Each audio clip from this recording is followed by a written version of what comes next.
All right, hello everyone, and peace of Christ to all of you. Today, our topic is kind of sensitive, and I hope that Muslims will share with us and they will give us their priceless knowledge about Allah. There's nobody knows Allah more than the Muslims, to the point they don't even know what the word Allah mean. Islam is a very, very amazing religion, to the point no one understand nothing in the Quran. The Quran yet claim that Allah He made it a clear book. And because he made it a clear book, the Muslims needed to make thousands and thousands of tafsir, which mean interpretation for the Quran. Yet they cannot explain the Quran. And at the end of the day, the Muslim they say Allah knows best. And to make it more horrible, even the Quran says that no one knows what the Quran means save Allah. I'm going to publish a book soon. It's called No One Knows What the Book of a Christian Prince Means Save a Christian Prince. And that will make my book a miraculous. It's not about being, confusing and stupid and say whatever. It's about the miraculous because nobody understands it.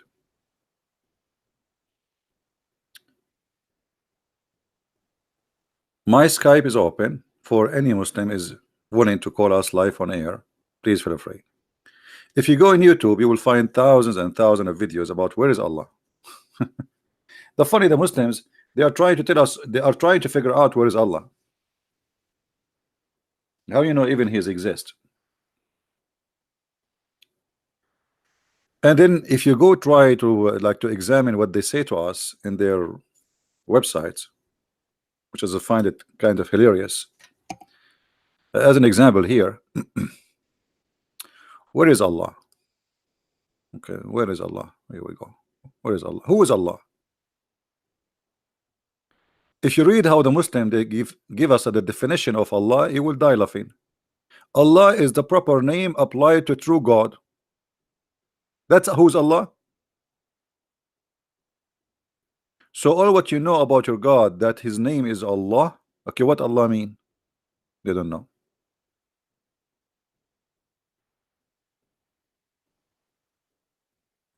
Hmm? Who is Allah? All the excellent divine names and attribute perfection. Allah is one and unique. He has no son. Nice to meet you guys. Allah have no son. He has no partner. He has no equal. He has no he is the sole creator, the sustainer of the universe. Every creature bear witness to his oneness. So why Allah want to kill the pigs? If every creature bear witness for his and what do you mean we bear witness for his creation? Here we go. I don't bear witness. I mean, what is that? Is that a definition, or this is a statement of somebody he believe blindly? All creation they believe in his oneness. Who are those creations? Cockroaches, cats, rats, dogs, goats. What do you mean? So you see here right away, when they start trying to present their God for us, they are making a statement which is silly. What do you mean? What does this mean? I thought you are going to tell me who is Allah. Or what you are saying to me, an assumption, a theory, that there's someone you don't even know, you never met, you never heard. Muslims, they never saw Allah, they never heard Allah, never spoke to them, not even once. This is why I call him the muted Allah. Allah is a mute God. And not only that, the Muslim they say to us that Allah, after he sent Muhammad, he went in a strike. Muhammad is the last prophet. Allah is now in a mute.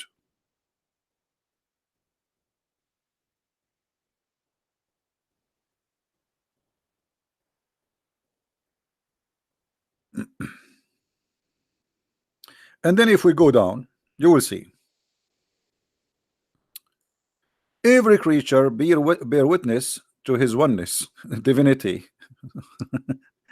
and rububiyyah. Like, you know, supposedly the Muslims, they are making for us like an article, and their article is in English, and then they say rububiyyah. Like, supposedly you know what rububiyyah mean. I mean, like rububiyyah. Okay, what rububiyyah? And then here, I info of Rabb, and the unique of his attribute names. What the unique about them? He get angry, I get angry. Allah, he cheat, I can cheat too. Allah, he lie, I can lie too. Allah is a deceiver, I can deceive too. Shaitan is a deceiver too. What is unique about the attribute of Allah? What is unique about his attribute? And then they quote for us a verse from the Old Testament, copying it and put it in the Quran, and they say there is none like unto him. But if this is the case, if this is the proof, who is he? Well, here we go. The God of the Christian, they say the same. And not only that, none like me too. Do you know, according to science, that there's none like me? Does that mean I'm God?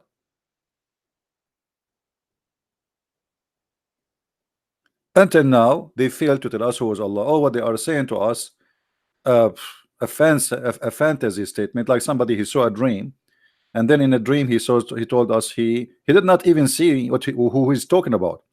Like the Muslim did not even see the one they are talking about. Did Muhammad see Allah? No. Did he spoke to Allah? No. So what Muhammad knows about Allah? What Muhammad knows about Allah, that there is a guy, he came to him and he squeezed him, and he told him, read in the name of your Lord. That's it. How we know that the one who squeezed Muhammad is not the devil? And since when, in order to make you a prophet, I need to squeeze you? What is the purpose of the squeezing? Muslims, they take things without checking it out. An angel of God, yet he is squeezing, he's a prophet. Why?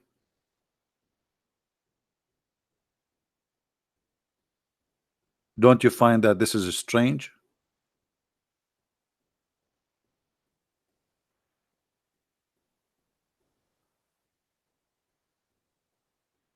The first time the angel he came to Muhammad, he hold him so tight and he squeezed him 3 times. Okay, why? And Muhammad did not even know who is the one is squeezing him. And not only that, he did not even ask him who you are. Have you ever heard of somebody squeezing somebody? He don't ask him, who are you? Stop touching me. Maybe the prophet, he used to be squeezed, so it was normal for him to be squeezed. That's why he didn't ask, who are you?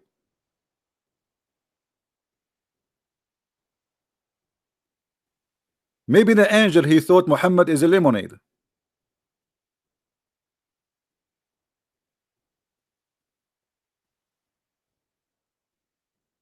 All the story does not make sense.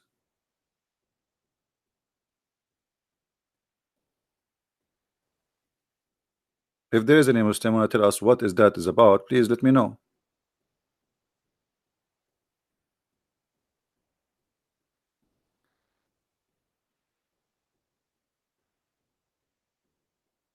Do we have any Muslim in the chat? My Skype is open, in case you do not know. If you like to call me, and you are a Muslim only, please. Only Muslim are welcome to call me live on air.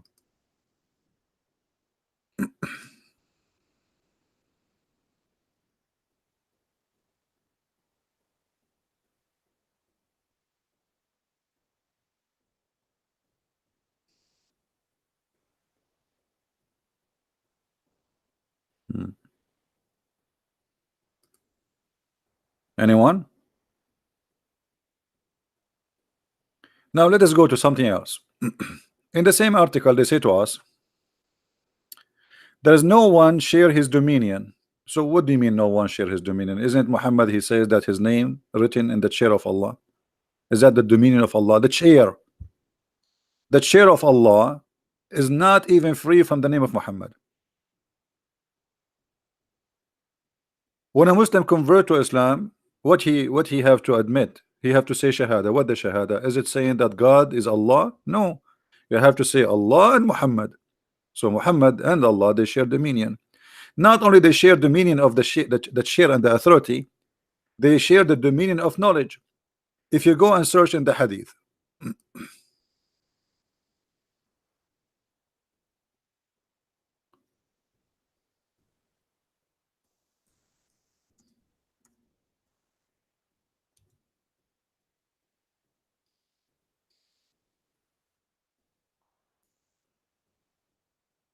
all the hadith says that Allah and his messengers knows best.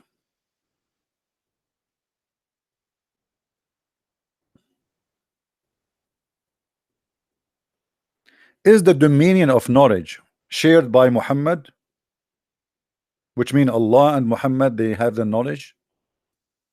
What do you mean when the Muslims and Muhammad agree with them that Allah and his messengers knows best? What does that mean?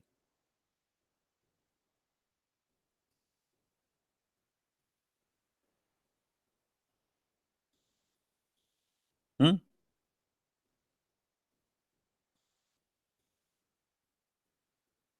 How Muhammad, he is sharing the knowledge of Allah?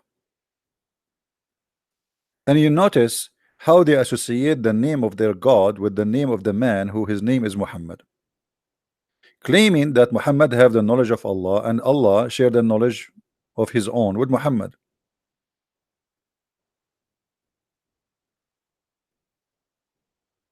Hmm?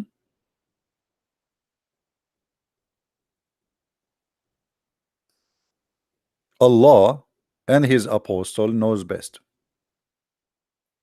You see, if I say that me and Elohim knows best, that means I am claiming that the God of the Christians and me knows best. I have the knowledge of God and no one else have it. God, he shared the domain of knowledge with me. It's not about God anymore. There is others who have the knowledge of Allah.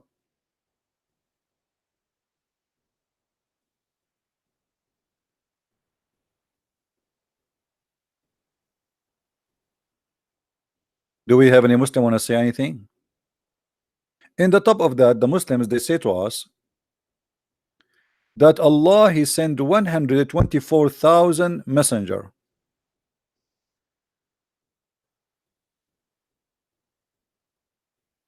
How many? Don't you think the number is small?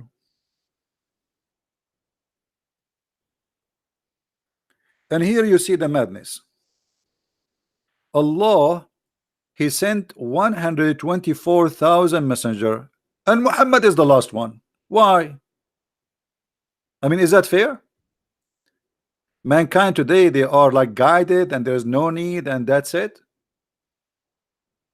124,000, which means Allah, he was popping messengers and prophet like eggs, like a chicken laying eggs. It's like an ant. The queen ant, she lay a lot of eggs. Question: who can name for us the 124,000 prophet? Who is the prophet for India? By the way, according to the Quran, the yellow pages of Allah, it says that Allah, he never sent a messenger except in the tongue of his own people. وَمَا أَرْسَلْنَا مِنْ رَسُولٍ إِلَّا بِلِسَانِ قَوْمِهِ. What does that mean? Chapter 14, verse number 4. And we never send a messenger save with the language of his folk. So he have to be from them, speaking their language. Not only he speak the language, he have to be from them. But this verse destroyed the whole religion of Islam. Anyone knows why? What's wrong with this verse?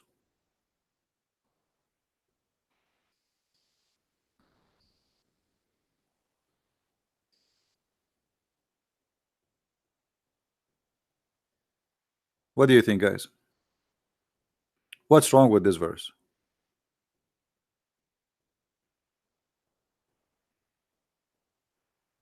How old is Earth? That explain the huge number of prophet. My friend, your God Allah, He created the Earth, and then the Earth is supposedly the history of man since the time of Adam, and the time of Adam is not long, really far. So where is the prophets? I'm asking very simple questions.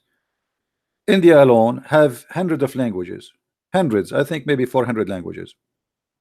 That's mean Allah He should send 400, at least 400 messenger to India alone. 400 prophets. Name one.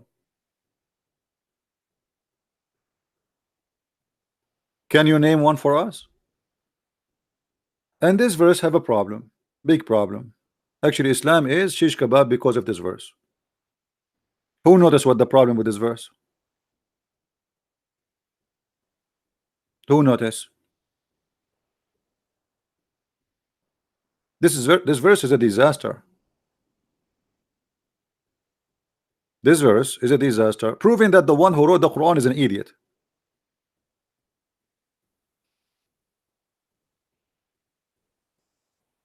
If Allah He sent messengers only from the people, He have to be from them, not a foreigner, and He have to speak the language for sure.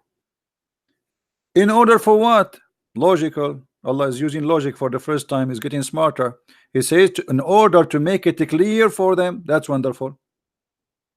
How Muhammad is a messenger for the Bangladesh? How Muhammad became a messenger for Zakir Naik? Is he from India? Is he from Bangladesh? Is he from Pakistan? Is he from China? Is he from America? Is he from Europe? In order to send the messenger, he have to be from them, speak the language of his folk. He have to be from the folk, speak in the language of the folk in order to make it clear for them. That's mean Islam is a false cult, because the one who speak Arabic is a very small number, and actually not all of them are Arab. And the verse is so clear. He have to be from the folk, speak in the language of the folk. Somebody saying to me, I did not get it. Okay, Muhammad is an Arab, right? So what is the folk of Muhammad the Arab? Focus with me, please. When the Quran say his folk, who is my folk? If I am an Arab, who is my folk? Who is my folk? The Chinese, the Japanese, or the Arab? I am an Arab, so my folk are Arab.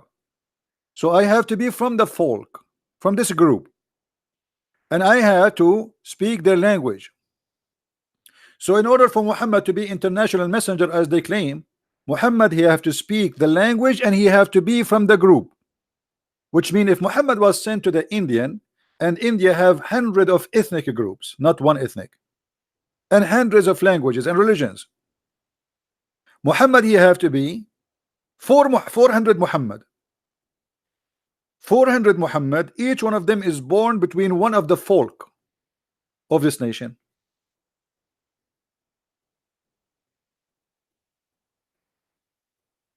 Are you getting my point? And the Quran is so clear. Why? The message will not be clear to them unless he speak the language of the folk. Do you see it? This is not me saying that. This is the Quran, and this is your translation.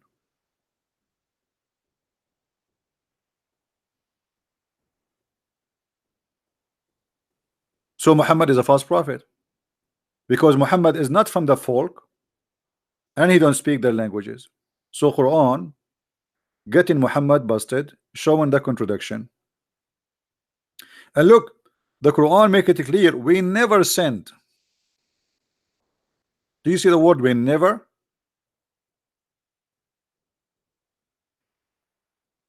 We never sent, no exception.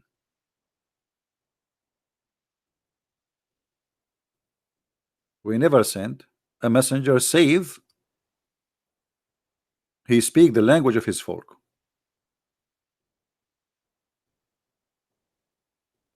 Islam is a very silly, stupid cult.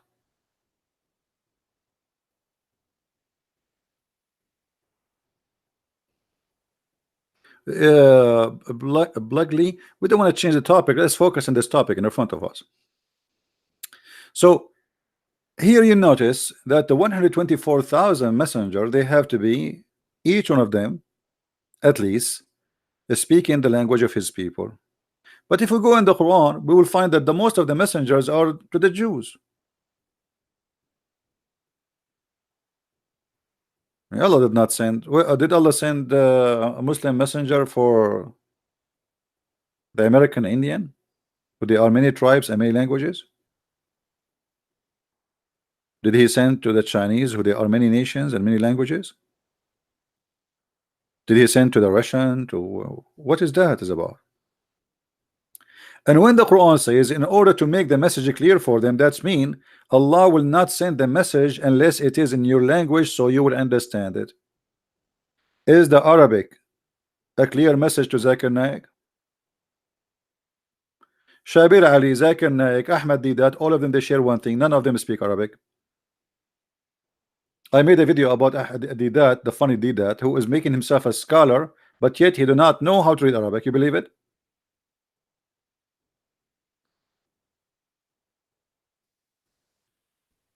So now we go back to zero.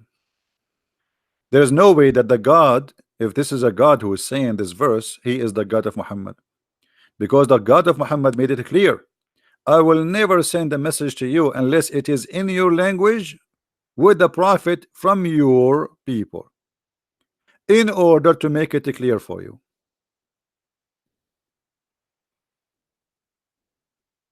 That's mean Islam, all of it is a garbage. The whole idea, here we go. I remember the Quran says, if the Quran is not from Allah, you will find in it a lot of contradiction. CP, you cannot even speak a classic Arabic. What do you mean I cannot speak classic Arabic? First of all, there's nothing called the classic Arabic. But if you mean the Qurayshi Arabic, I speak it fluently. What does that mean? وما أرسلنا من رسول إلا بلسان قومه ليبين لهم فيفصل الله. What? I don't speak even classic Arabic. Arabic is not really a language by itself. Arabic is many languages. It's a collection of languages. But because of Islam, the official language became the language of Muhammad, which is Quraysh. But there's nothing is called really Arabic. Most of the Quran we see in front of us is nothing but other languages.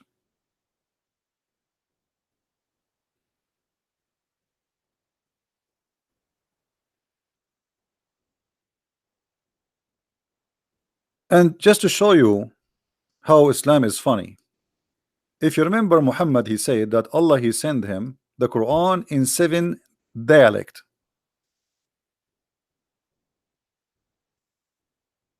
Why seven dialect?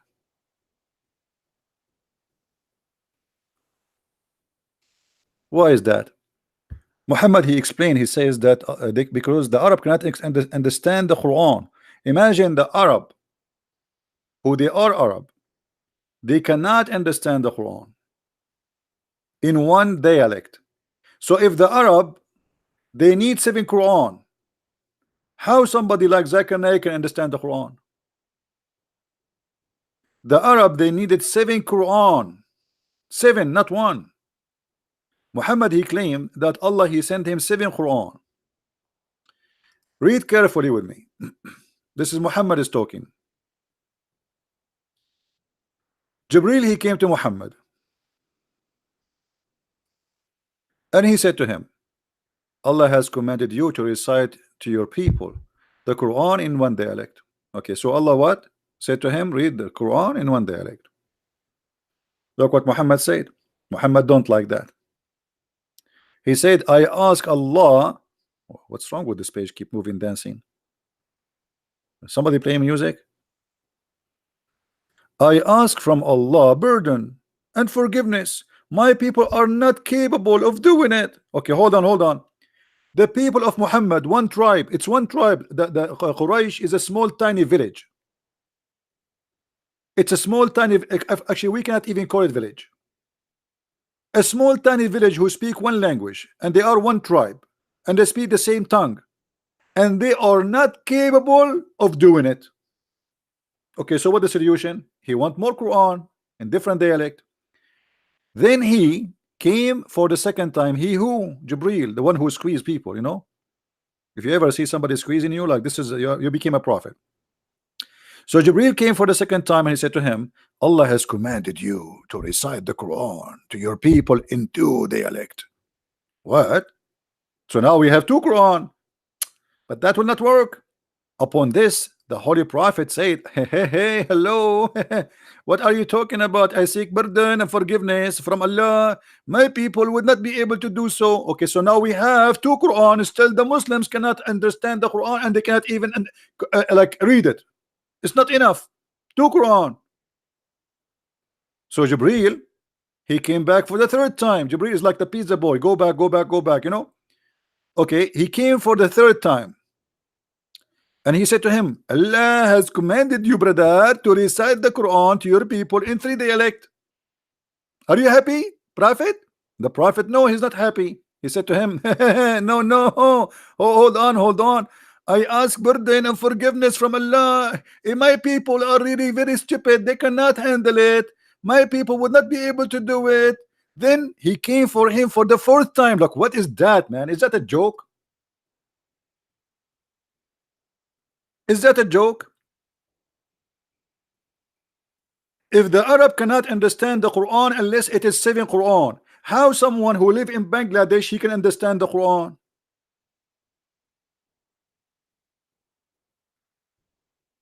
And where are the 7 Quran?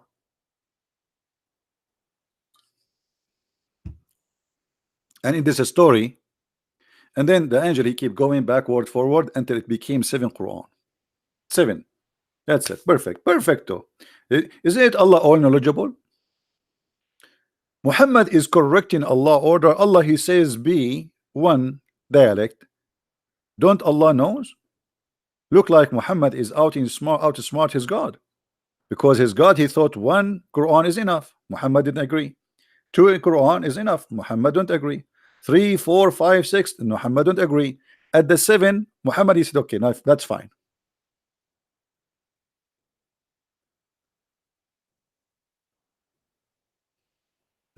Look what Fadi he says to me. You know, Fadi, I feel sorry for him. But look like Fadi is a very like he's a nice guy, but he don't want to use his brain. I think his brain is in vacation. Look, he said, well, if the Arab, they knew Muhammad is a liar. So how they believe in him? By the sword. By the sword. Don't you know that Muhammad he left Mecca and nobody believe in him? I know you're telling me Muhammad he joined as-Sa'alik, the outlaw,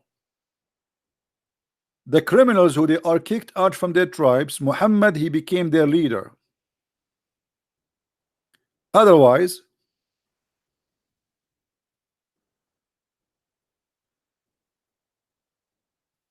the Arab they said hundreds of times that this is nothing but stories, fabulous stories, fairy tale story, and you are acting as if you don't know. They accuse Muhammad that he is stealing information from many people who they live as slaves in Mecca, Assyrian slaves,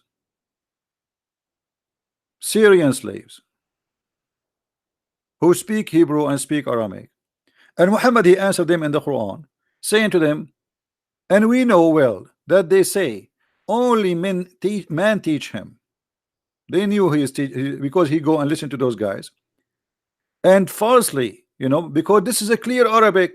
You know what a clear Arabic? We just show you where it says in the hadith that the Arab cannot understand it. How it's a clear Arabic yet he needs 7 Quran. I mean, do you see how clear it is? It's a clear Arabic, but yet he needs 7 Quran. But what is behind the 7 Quran for reality? Muhammad he cannot repeat the same verse twice. So in order to cover his lies, he says, oh yes, actually there's a video made by a guy, his name Samshi. I don't know if you know him. Shamshi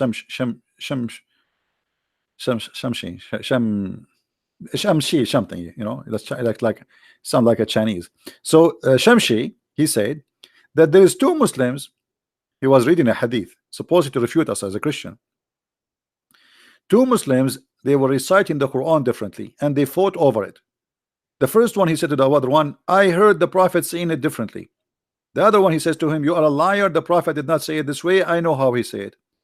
Then one of them, he dragged the other one to Muhammad. He said, I wanted to kill him because he is reciting the Quran wrongly. The Prophet said to him, okay, you recite. The man recited. The Prophet said, okay, this is correct.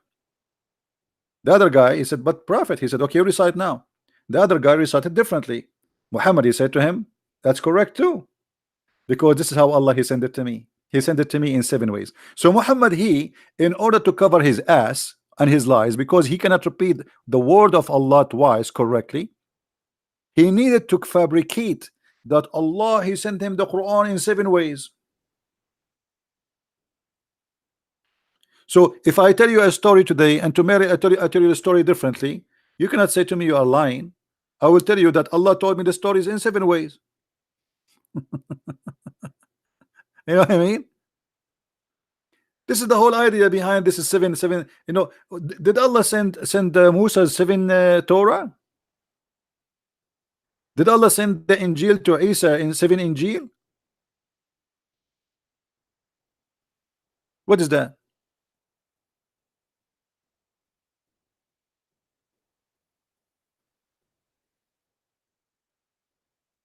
And what he mean? My people are not able to do so. So how somebody who live in Pakistan now, he is reading translation is Yusuf Ali and it's enough for him?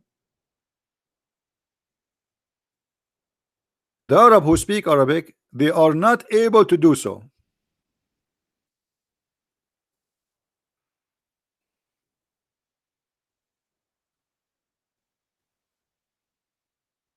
Do we have any blessing from Allah for us today to send us some Muslims to guide us to the truth?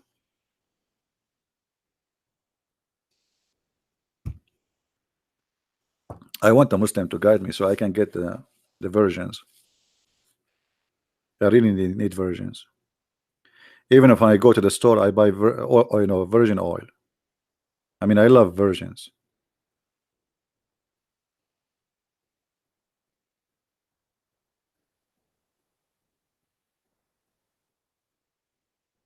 Where is the Muslims? So all this religion, it does not mean any, it does not make any sense. It's silly. In the top of that, the Muslim, they made thousands of articles about scientific miracles in the Quran. Amazing discovery in the Quran, when the Quran is the most stupid book.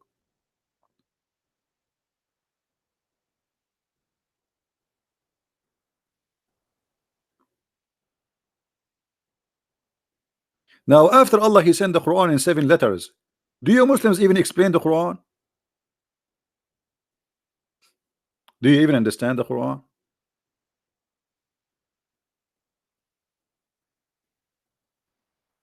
Okay, what do you mean reference? We are showing you the reference. Reference for what? The one in the screen?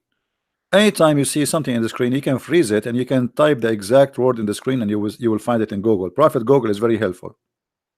Like even if I don't show you the reference, the numbers as an example here, it might be even better for you if you type like a sentence, full sentence as exactly as it is in Google, and you will find the reference.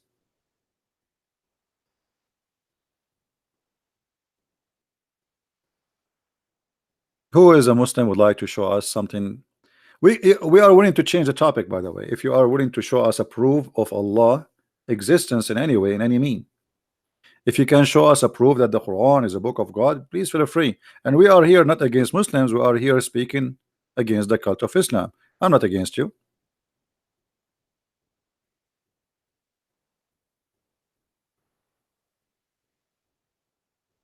Yeah, we spoke about that, ABC, about the death of Muhammad.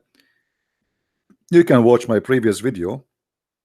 If you go back in my channel, it says who killed the prophet. You can watch it. Do we have any Muslim would like to call us?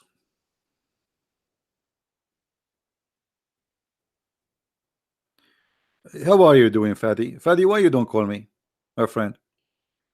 Guys, what do you think if we give a Fadi a chance to call us and show us something powerful about Allah? Anything. anything to make Islam look better.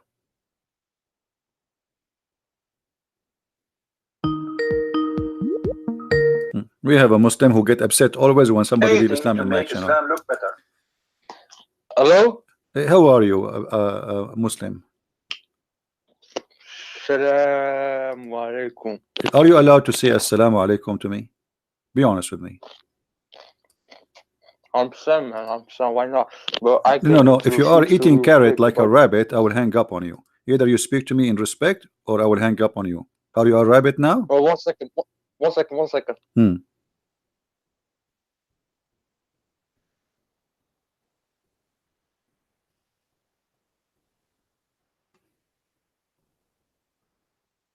By the way, rabbits are Muslims too.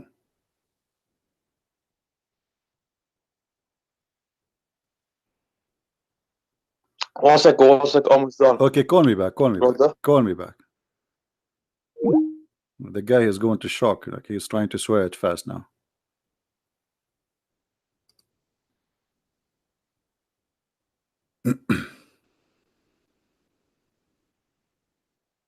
This guy, each time somebody leave Islam, he call me right away. He says, this guy is a liar. He's not Muslim.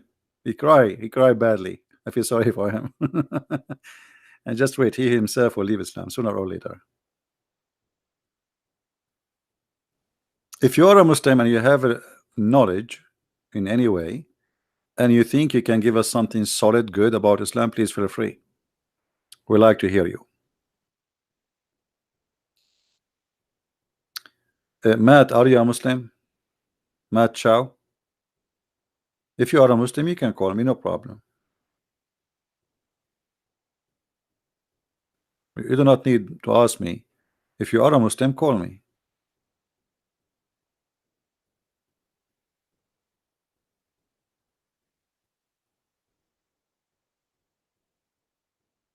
It look like you are just joking here.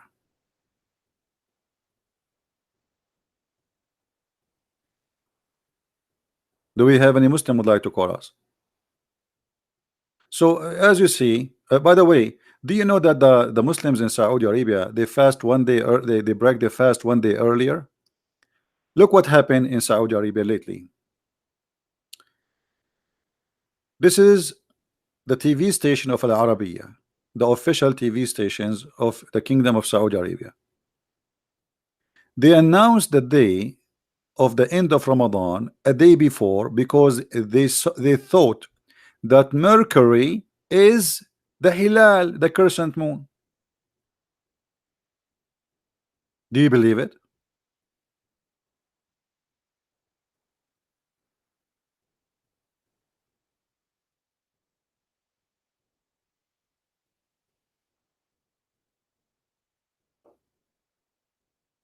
They bought telescope from the American. Look, they are waiting for the Hilal, the crescent moon.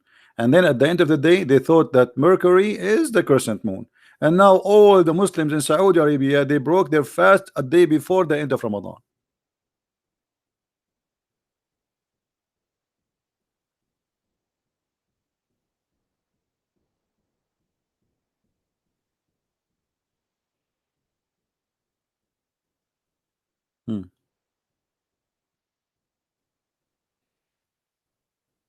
I mean, if you have telescope and you could not recognize the crescent moon from different all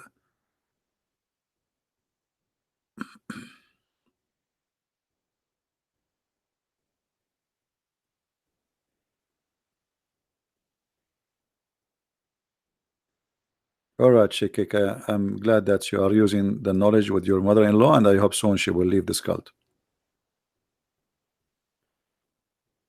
So what happened to this guy? Is he going to call us?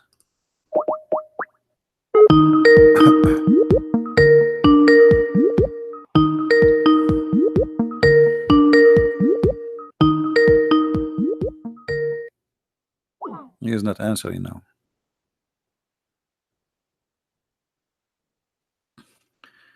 Anyway, Islam is very easy to prove to be a stupid cult, and you do not need to be a genius to prove it.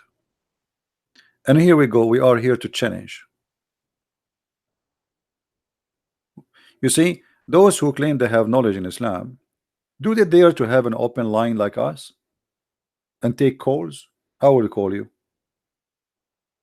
Like this guy, his name Nu'man Khan.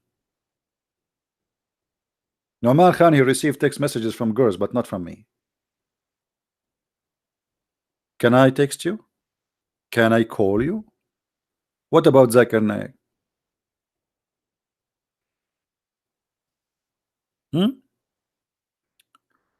If we ask Zakir Naik about Allah sending messengers only if they speak the language of the people, what Zakir Naik will say?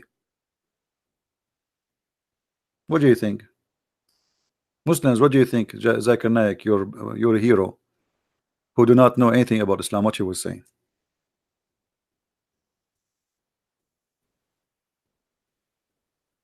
He will come with a fabrication. Let us call him.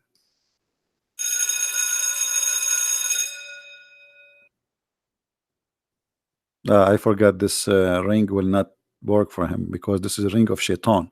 The Prophet said so. Hello? Brother Zakir Naik, Assalamu alaikum, brother. I have a question for you. I told you your name is the Christian Prince and don't say your name. I can't get you butted easy.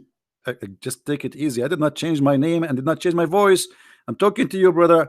What is the purpose of a chapter 14 verse number 4 where it says Allah never send a messenger unless he is from the people speaking the language of the people? So how the Prophet Muhammad can be a prophet for people in India or Bangladesh or Pakistan? First of all, the Prophet, he is welcome to be our prophet and we like it. The same all what we say, I am sexy and I know it. Secondly, it's not your business. But we are trying to understand what the Quran is saying, how he can be your prophet if he is not from Bangladesh or Pakistan or India and he don't speak the language of the people. As you see, the Quran says in order to make it clear for them. And let me explain to you. First of all, the Quran is so clear for us and I will explain it to you. If you go to the book of Tafsir al-Bukhari, it said that the Quran is so clear, and because it said it's so clear, this is why it's very clear.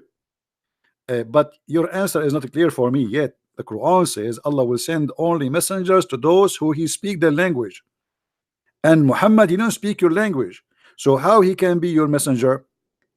At the old day, the Prophet Adam, he came to India and he used at that time speak Arabic, and this is why the Prophet, he was the prophet for India too, because we are originally Arab. Adam, he came to India and India was Arab, and the Prophet, based on that, he is a prophet for India because originally they are Arab. Absolutely, and we can prove it for you. As an example, the Arab, they like to eat rice. We like to eat rice. They like to eat curry, and we like to eat curry. And they like women, and we like women. So obviously we are one nation, and you get your based. And don't call me again.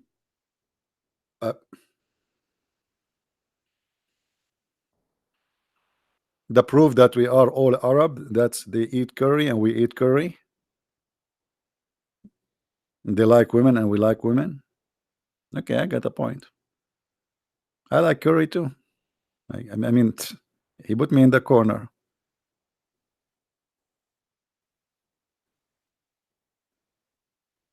Any Muslim want to answer this?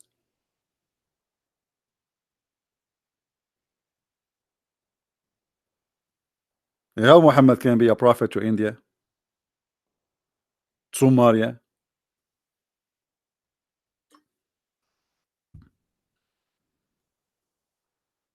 All the countries around the world. The Quran says Muhammad, he cannot be a prophet for them.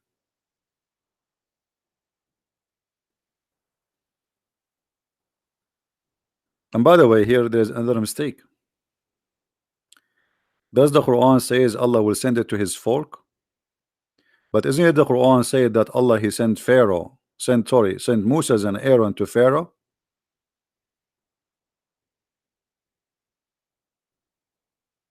Is Moses an Egyptian? The Muslim, they say to us the only messenger who is a messenger for all mankind is the Prophet. What does that mean? Abraham, according to Muslims, he came to Mecca. Abraham was an Arab. At that time, there's no Arab.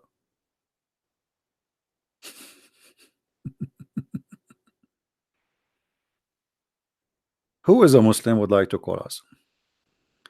Does Hilal mean the crescent moon? Yes.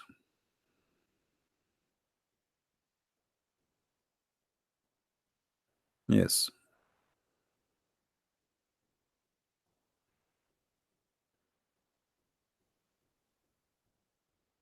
And Hilal actually is coming from the same as we explained before, where Hil al. Hil al. Al is a word meaning God, the same as Baal.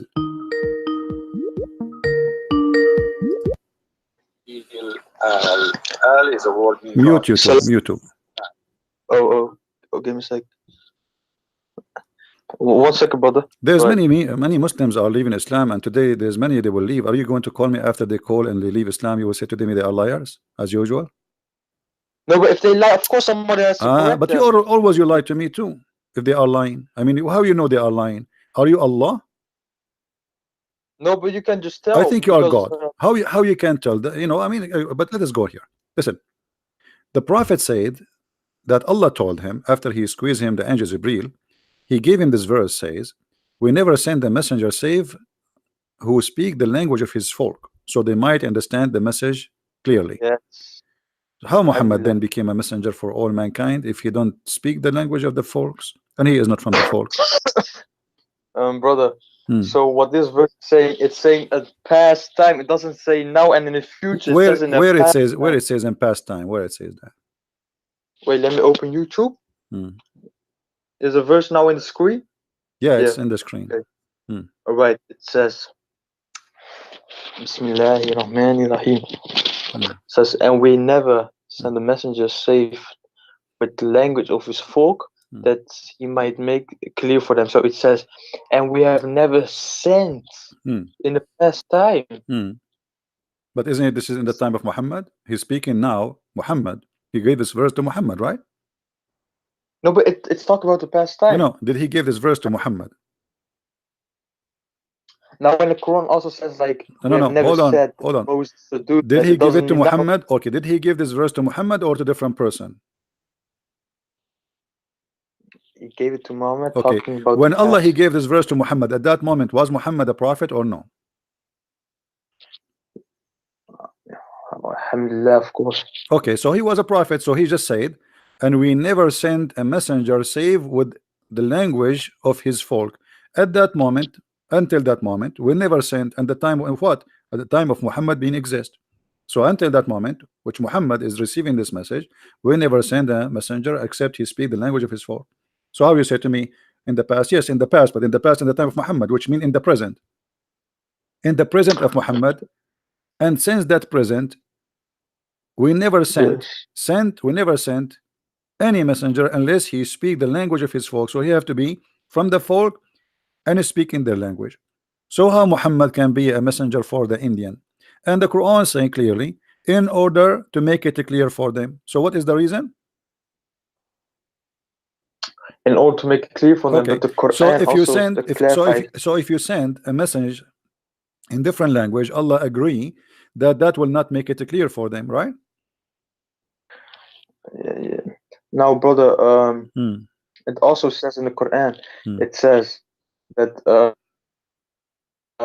if they just read the Quran, they will understand it through the Spirit. Do you understand the Quran yourself? They just understand if they read it in Arabic. Okay, what your prophet he says no. Your prophet he says he asked Allah for 7 Quran because the Arab they can't understand it. And here the hadith in front of us. This is your prophet. This is your prophet saying. This is your prophet saying the Arab, not the Indian. The Arab, who they are Arab, they cannot understand 1 Quran. They need 7 Quran. So how somebody from India he understand the Quran in translation when the Arab who speak Arabic they could not understand the Quran? And Muhammad himself is saying that my people are not capable of doing it. What is that? Not capable? No, but Allah makes them now capable. Allah no. Muhammad saying to Allah, my people are not. Allah he saying to listen. The hadith in front of us. Are you reading? Do you know how to read? Of course, man. Okay, read. Then Allah has commanded you to recite to your people the Quran in one dialect. One what? One dialect. Okay. What Muhammad respond was? I ask Allah burden and forgiveness. My people are not capable of doing it. How many dialect you are reciting the Quran today? It's commanded to recite to your people the Quran in one dialect. Hmm. Upon this, he said, Hmm. "Is it Sahih? Oh no, this is da'if. And what is Sahih? I don't know. You tell me. Are you saying you are to me saying sahih? What sahih mean? You tell me what sahih. What sahih mean? Sahih Sahih means is real.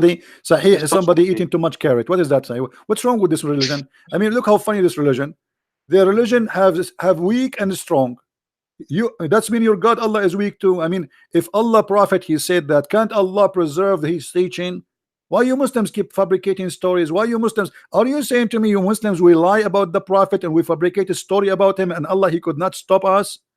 Your God is weak. Here we go. You are right away asking me, is it weak or strong, brother? Which mean, is it a No, but lie this story or a true story, is for brother? people. Because we Muslims, we Allah, write a lot of lie stories about our prophet. We lie a lot we lie. We like to lie. Do you like to lie? Why you are no. asking me if this is weak or strong? What does that mean? Explain to the audience. What does that mean? So in the hadiths, yeah, the hadiths are comparable to the New Testament because the New Testament and the Mhm. hadiths are actually almost the same, but the hadiths are stronger than the New That's Testament false because because Old Testament and New the Testament is the same, and we it, know it if it's hold on, trustworthy or hold not, on, not hold in the on, New Testament. hold on. We don't We have don't something. always Hold do on, Mark, Paul. stop being silly. Have you ever seen a Christian saying that something in the New Testament is weak and strong?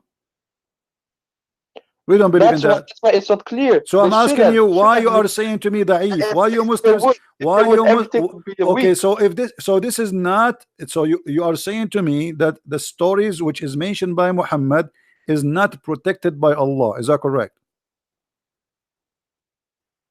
Allah said in the Quran, yeah, He said, "We have brought you the Quran." Is it now not clear? So why And you the are word so why is this story is hadith. written there? If the Quran is clear in one dialect, why you have the Quran in 7 dialect? It's This clear. says people. It says to specific people. It doesn't say to Doesn't the Indians, matter to if the your England. Quran is clear in one dialect. Why we need 7 Quran? You said to me it's clear. Oh, no, what do you mean by seven Quran? There are not seven Quran. There's There's 7 even Quran. more. There's Quran Warish. There's Quran Hafiz. There's many Quran. You have no idea. Are you sure you're a Muslim? I think you're a liar too. I think you're not a Muslim. I think you're a Sabian. Well, what's a Sabian? Sabian is like your prophet. Right? Your prophet is a Sabian. I'm a true Sunni Muslim. But your Alhamdulillah. prophet is not a true Sunni Muslim. Your prophet is a Sabian. What is a Sabian? The Sabian is the word Sabian is those who do coloring. They color you. You know, like they put you in the water and they color you. Ink in ink. No, by water.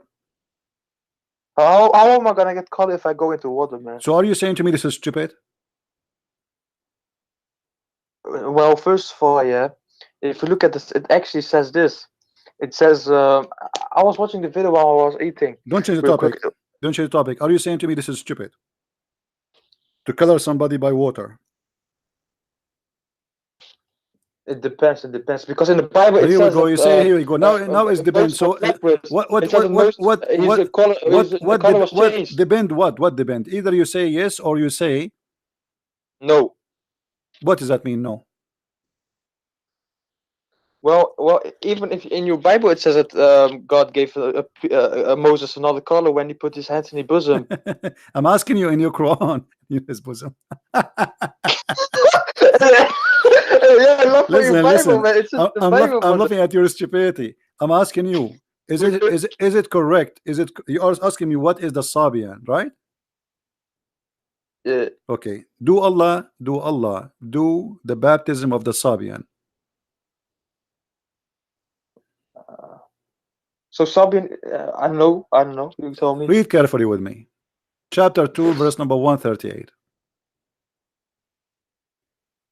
Is it Quran?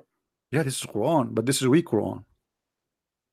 No, Quran strong, brother. What does that mean? You said to me the Quran is clear. Yes. What is the color of Allah? From Allah. It doesn't say of Allah. It's just from. We take our color from Allah. Okay, explain to me what does that mean? And We the best take who our do color coloring is from Allah. Allah. What does that mean? Who is better than Allah at What? coloring. What is the coloring? Whoa. What is the coloring Allah he do? No, he just colors you. He give you a color, right? What color? What is that color? Explain to me. You- Okay, no you- problem. I'm trying to understand. Allah he color you. He color. No, Allah don't color us. What do you mean? What you mean a color? Who You gave tell us? me. He gave us. You said He the gave Quran us. is so clear. Okay, explain to me Allah how he color us. What does that mean? So it just means anything. Like Allah made the earth. Allah made the seas. This is not the Allah made question. the most It things. says Allah Allah he made gave you color. color. It says Allah he gave you color. Okay, the color is from Allah. What coloring is mean? Well, are you an atheist now that you're gonna say the color came out of nowhere and not Oh, from God? what this have to do? You said to me the Quran is clear. Allah is coloring. What coloring what? And what color he is using? We take our color, so it means So of okay, the before Allah people. he gave us our color. What our color was? Because when you say coloring, that's mean you used to have different color. Coloring obviously is not the original. Like you steal my bicycle and then you color it. So this is not the original because you used to have different color. Allah is coloring you now. So what is the color Allah he cover and what is the new color? Well, I don't see where you see that this is not the original color it's talking about. It says coloring.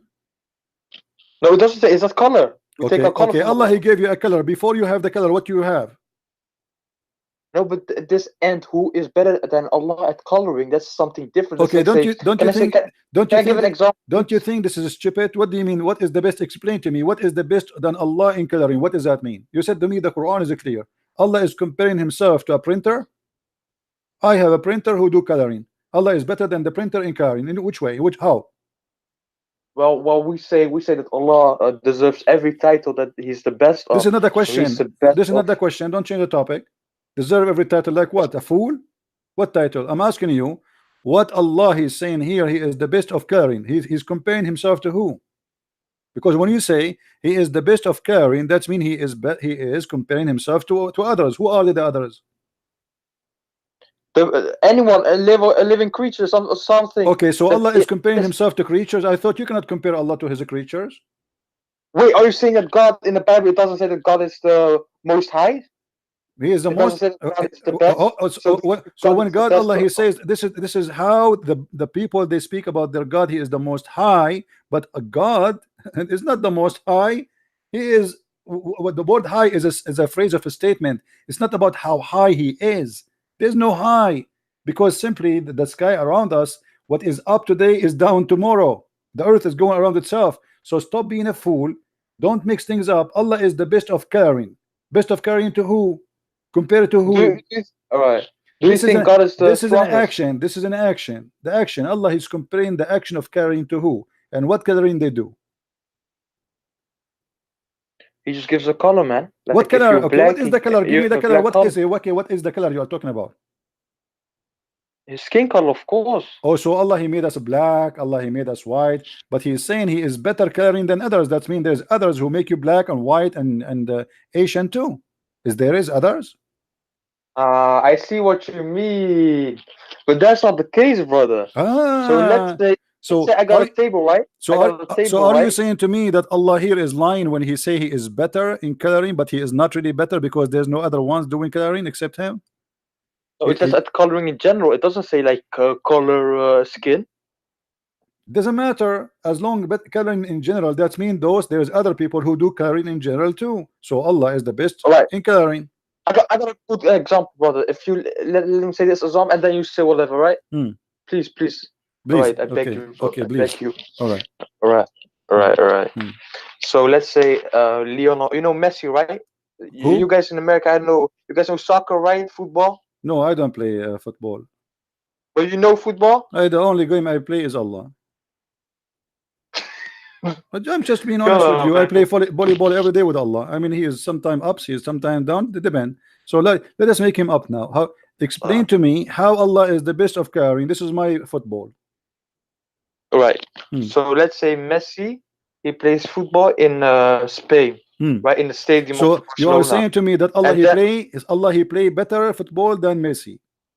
No, let me explain.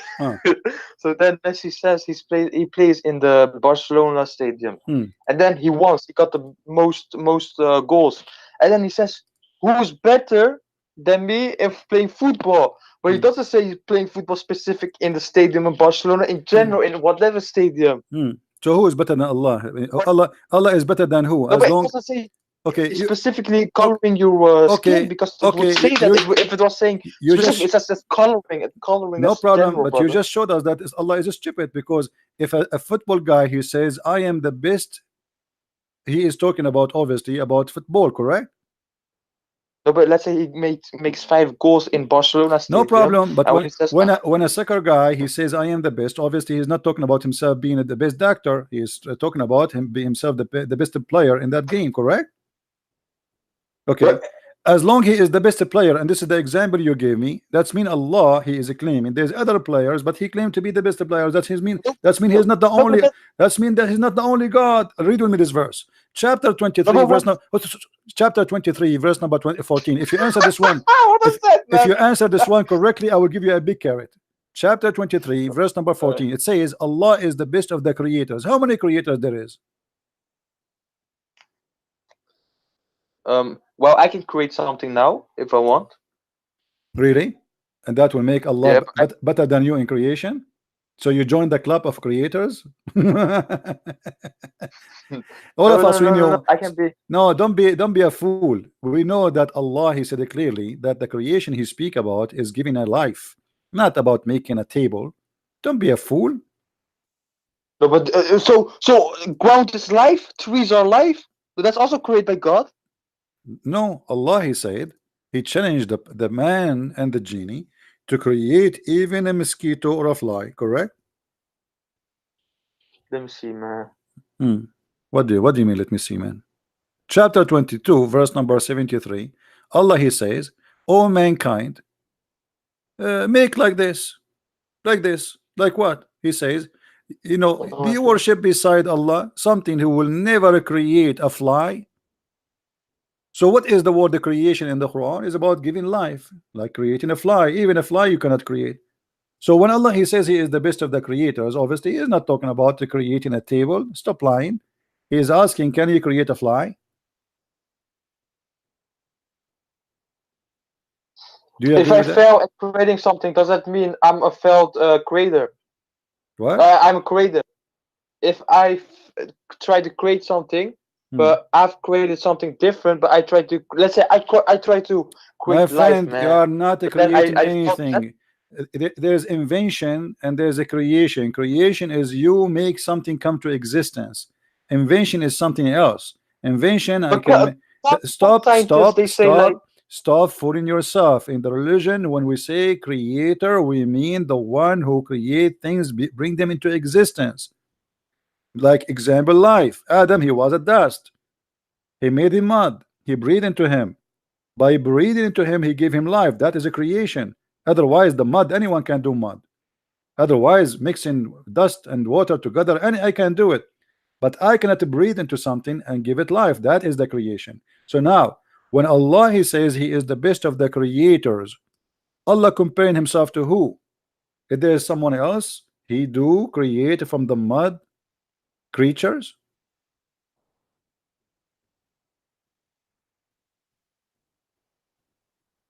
uh,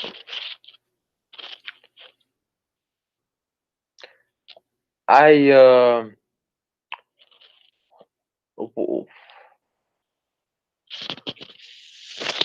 Do you want to call a friend? probably, man. What about you take a carrot? No, I already ate the carrot, man. So like the card is not working. We need something else. What about camel urine? The prophet he ordered Muslims. Are you drinking camel urine? I think your weakness because you don't. Tell me where the one says drink Cameroon. What about it? Oh my. Wait, brother. Wait, my mic dropped. 1 second, brother. Your Yeah, all mic right. dropped. So again? No, my mic dropped from my Okay. ear. So now what we would do with Allah is the best of the creators. Do you think he is lying? He is exaggerating. He is saying he is the best of the creators, but there's no other creators. He's a liar. Well, I think this is subjective, man. You know why? You keep doing it this way. I think it's subjective. You know why? because somebody might read this here means in general, but somebody else might read this that is like creation. Let me Well, ask it you. doesn't, since it doesn't specifically say Okay. um Okay, hold on. For you know what? life. Hold on. You see how clear the Quran for you? Obviously, it's clear. And you, I mean, the Quran is so clear. Here it says, "And we have created above you seven baths." What does that mean? The Quran is clear, right? There's 7 ways Well, above above you. There's 7 ways. What is that? yes, What is that? and with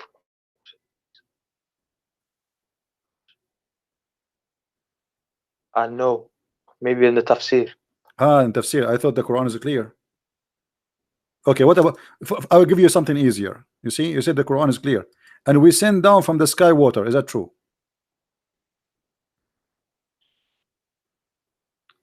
Brother, when you accept that the Quran is the Don't change truth, topic. yeah, Is it you will true? accept Is it everything true what is that in it. is it true that the water is coming from the sky?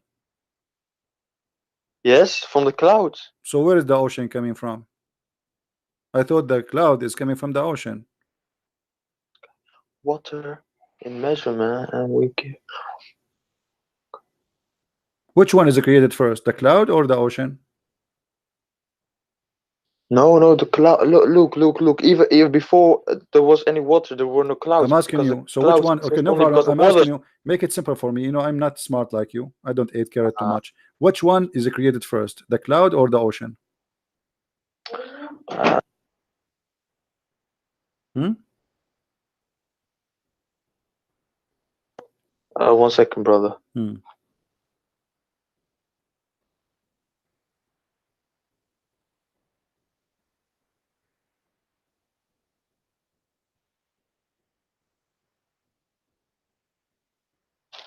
Could you repeat that question? Sorry. What do you mean repeat the question? I just said the question to you 3 times already. Okay, I will squeeze you this time with the question because Muhammad he was squeezed when he became a prophet. So I will squeeze you 3 times and give you the question. Now the question is, which one Allah created first, the cloud or the ocean? Does it say somewhere? Well, it Well, says Allah here, created. and we send down from the sky water in a measure. Yes. Okay, Yes. okay. So which one Allah he have created first? Water From where it's coming? from skies, not clouds. It doesn't say Okay. clouds. The skies. From the sky. Okay, no problem, guys. From the sky. So it's not from the ocean, it's from the sky. But And, is and even the atheists, they believe that water came from a meteorite from the sky. mean from meteor? Yes. So there is a And meteor some was full of some too. water. Okay, hold on. The atheists they believe that there's a meteor full of water and dump in the earth, and he's like a balloon full of water and explode. That's amazing. Let us see what And you also salt, hold and on, also hold salt and hold on, iron, I think. hold on. Yes. What do you say about this? You said to me that the sky is coming from the sky, right? Huh? You said to me it is coming from the sky, correct? So what this hadith is saying now here? That Allah, What? before he created anything, even before he created the earth and the heaven, his throne was upon the water. Huh? So, Hmm. Allah ordained the measures of quality of the creation 50,000 years before He created the heavens and the earth, and His throne was upon. Yeah. So what? What is the water was? There's no earth, there's No, no but it heaven. doesn't. It doesn't mean what was created in the sky. It says the what was brought forth to My us. The friend, hold water we on, have on hold this on. Oh, earth. listen, From listen, it doesn't mean listen, the listen, general listen, water was created from the listen, sky, Abdul, brother. Abdul, It listen. says the water we have today. Okay, Abdul, listen. There's no heaven, there's no earth, but yet Allah has a throne above the water. Where was that water?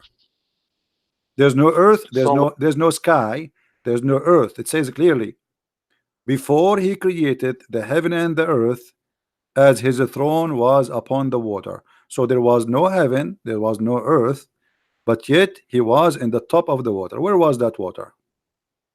All right.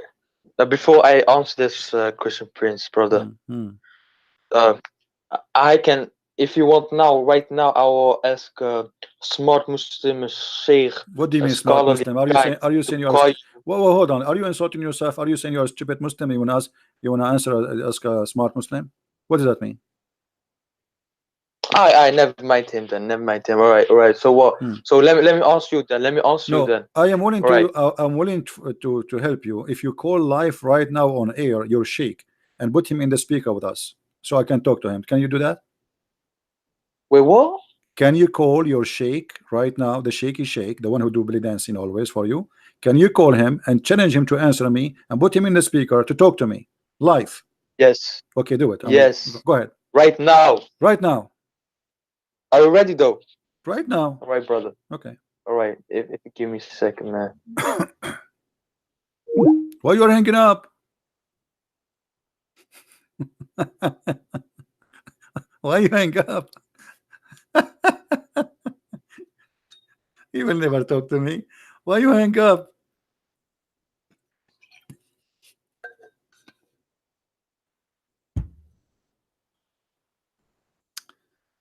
Okay.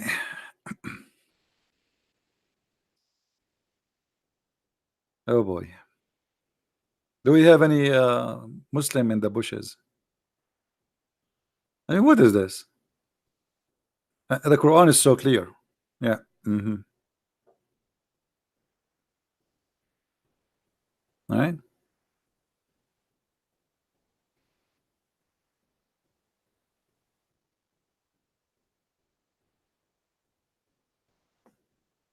One of the funny thing about the Quran that Allah in the Quran keeps saying, "Did you see? Did you see? See what? We saw nothing."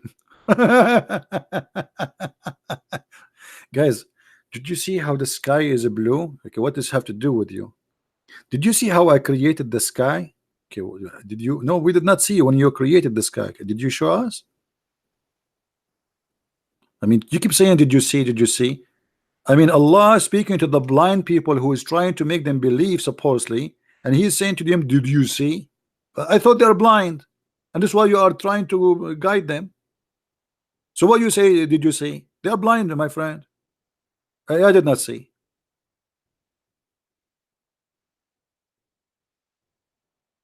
Any Muslim did see? They are the only nation who witnessed for something they did not so. Let us take Shahada. Shahada means witnessing.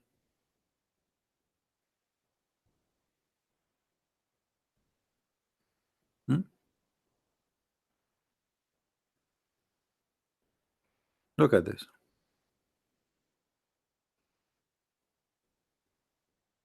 All of this is speaking about, didn't you see?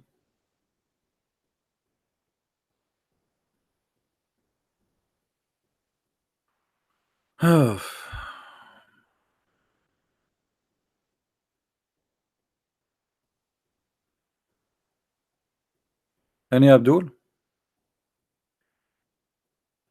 I am not taking your call. Yes, maybe you are blocked, Matt, because you are being silly. You are not a Muslim and you keep saying you want to take my call. Why I want to take your call?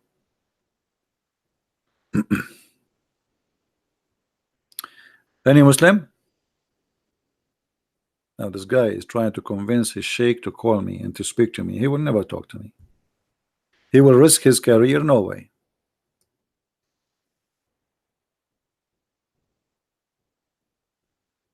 Hmm?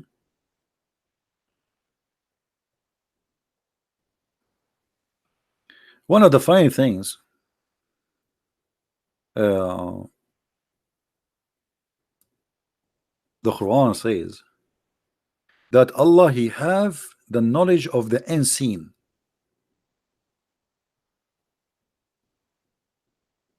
And He can see.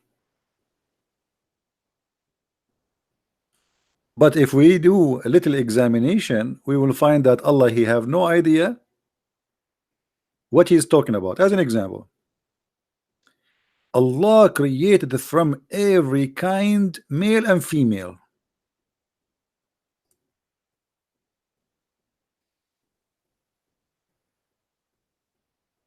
Allah is the Lord of the series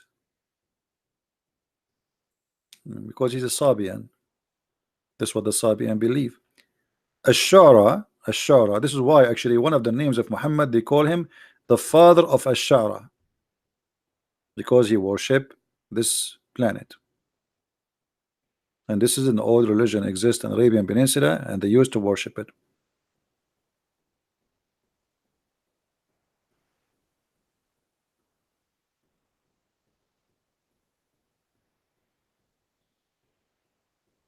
Don't you see that Allah is the one who give life and give death? No, I did not see. Did you see it? Don't you see that Allah is the one who make you laugh and make you whip? No, I did not see. All of this is nothing to see.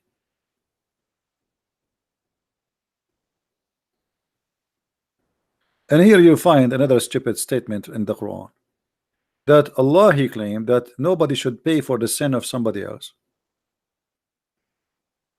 But in different locations, Muhammad, he make it clear that the Christians, they will pay, and the Christians and the Jews specifically, they will pay for the sin of the Muslims.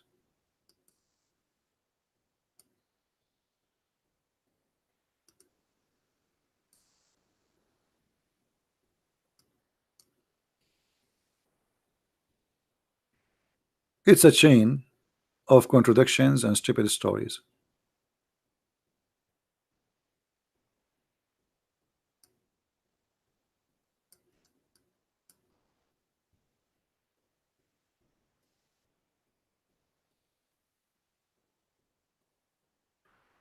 Let us see.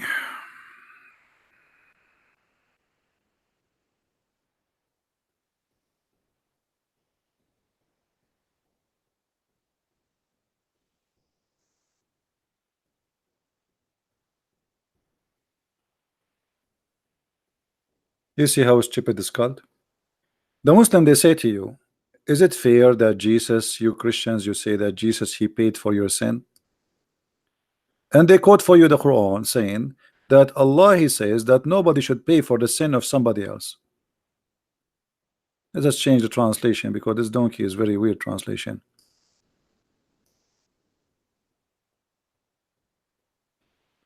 No burden person with sin shall be bear a burden of sin of another. Quran. Okay, so what Muhammad is saying here?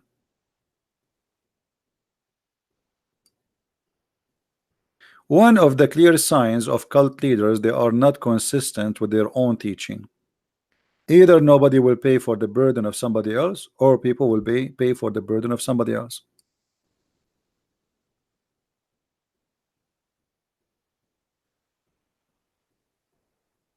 Any Muslim? Which one is should follow? Muhammad teaching or Allah teaching? There would come people amongst the Muslims on the day of resurrection with as heavy sins as mountain. Look how big the sin is, and Allah would forgive them, and he would place in their stead the Jews and the Christians. But Muslim, they say nobody should pay for the sin of somebody else. So why we are paying for sin of Muslims, which like mountains? I thought we will be punished for our sin. Muhammad, he says no. This is a hadith. Hadith mean Muhammad teaching, Muhammad statement. This is what the Muslims call it, hadith. I call it pupu. And this is the reference if you want it. You see, the funny thing about Muhammad, he cannot keep his mouth shut, and the more he talk, the more he get himself busted.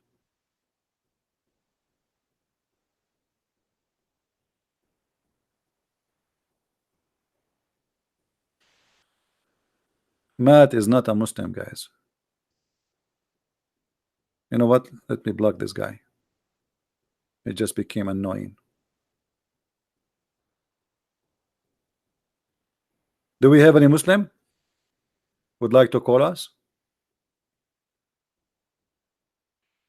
Every statement of a Muslim trying to protect his religion does not match, the same as his prophet does not match his own teaching.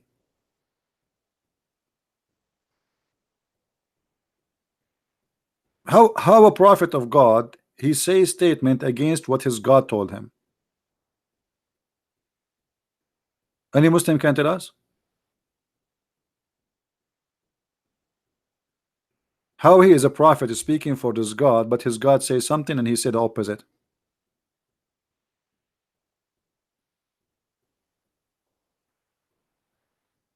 Hmm?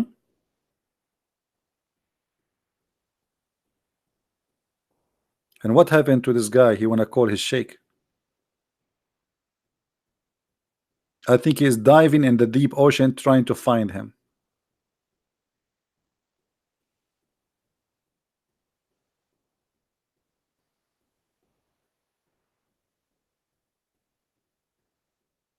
الوتين والأبهر ليسوا من مرادفات هل تكلمت عنها. My friend,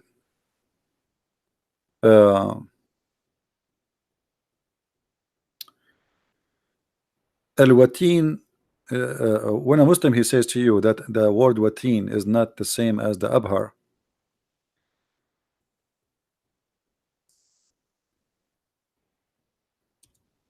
it's just to defend and trying to protect their prophet,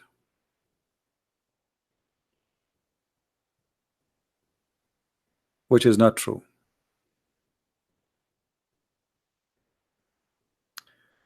This is the dictionary لسان العرب. نيات القلب الوتين نيات القلب. It appear in Surah Al-Haqqa verse number 46. What do you want more? الوتين الشريان الرئيسي. All right, now we go to Abhar. Always Muslims, when they try to defend, they try desperately to defend, but it doesn't work.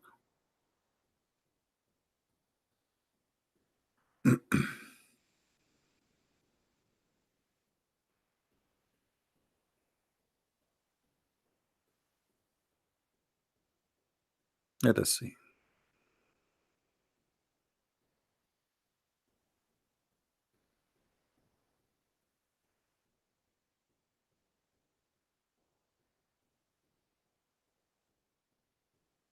And if you have a Muslim would like to call us, he can, you know. Here we go. This is the dictionary. Al-Abhar في علم التشريح. The most or the biggest vein in the body goes from between, or the most important, between the right side and the left side of the heart. Do you see it? So both of them is the same. And this is the Arabic dictionary.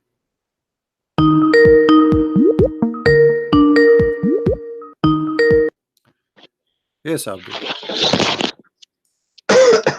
Salam alaikum, brother. Alaikum hello. Did you call your sheikh?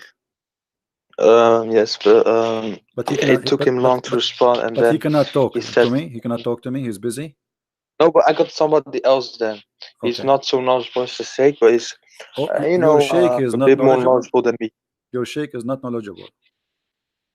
No. I mean the one I'm gonna send you right now, not the sheikh. The sheikh can't talk right now. Okay. He told me he can't talk right now. Okay. Who's going to talk to me? Hello. Yes. Wait. so I'm gonna throw somebody else at you. This guy, he's also smart. He's not the sheikh, but you know, he's smart. I learned some stuff from him. He debates Christians sometimes, but he has also a lot to learn. But he's smart. So if you could add him, I will type his name in the chat. Just invite him to the chat. This is the best way, so we will not look for him. Just add him to the chat. Okay. How can I do that? Oh, persoon toevoegen. Yeah, you can invite him to the chat. You can invite him. Yes. Give me a second. And then if you want, you can hang up, and he will talk to me alone if you want, or you can stay with us. All right. Let's see.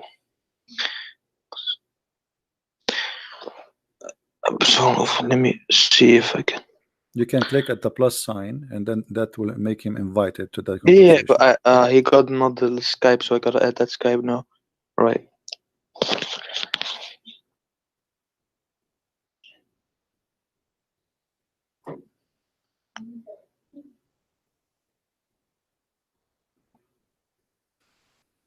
Mm. Alright. Something.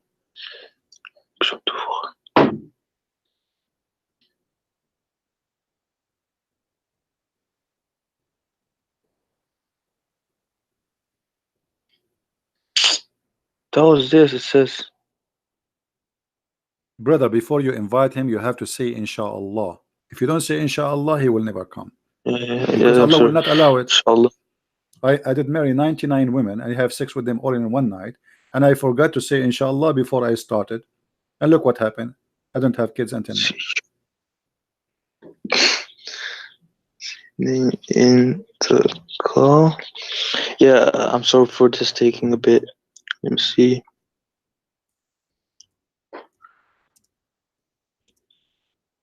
Oh my God. Don't say oh my God. Say oh my Allah. Come on.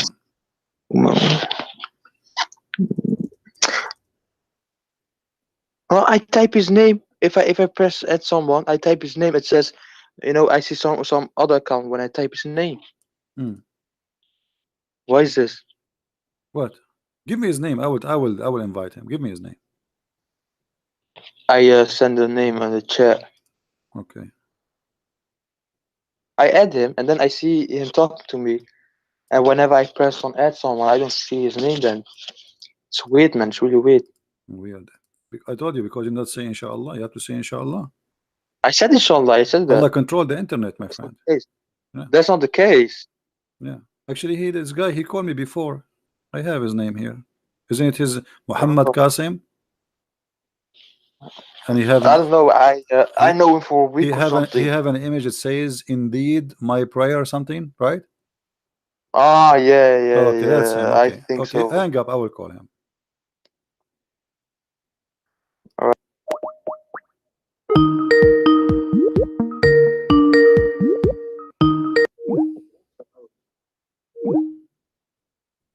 He did not accept the call.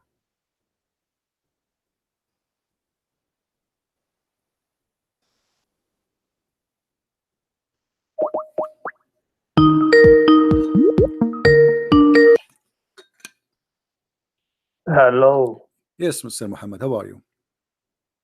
Yeah, I'm good. Close your camera, please, if you don't mind. Thank you. All right. We have a hadith here. We asked your brother, he could not answer. It says that Allah, his throne was above the water before he created anything. Do you agree with that? Yep. Where was that water? So it was in a place where it's beyond our imagination. We can't comprehend it. Okay. So Allah has a throne above the water. Yep. What is above Allah? Allah does have a direction. So He does have a place. No, there's direction, because if you say to me, okay, if I say now, let me draw something in the screen. I don't know if you can see my screen. If I say that this is the water, okay, this is the water, and then Allah throne is here above the water, okay, that means we have now direction. We have down and we have up. Yeah, so we have a direction of we have the direction of the throne and the water. All right, but so we don't have the no problem. Yeah, we don't have So the direction of so no problem. Allah. In the direction of above the throne, what we have above the throne? Nothing. Like, is that are you speaking of knowledge, or speaking like you're just guessing? No, this is with the verses of Quran where Allah says He does istawa on the arsh. We say that refers to like His authority. So we don't say literal, and it's not like literally Allah sitting or something like that. No, it says that He is sitting, because the Quran says, you see the word istawa, it's mean He level Himself. It does not mean that not He sat, it sat. And same time the Quran says that Allah is carried by 8 mountain goats. 8 what? 8 mountain goats. The 8 angels, the carried the throne. They are mountain goats. How they mountain goats? Well, I don't know. Your prophet, he says that. Are you making fun of your prophet, my friend? Let's have a look. Okay, let us see.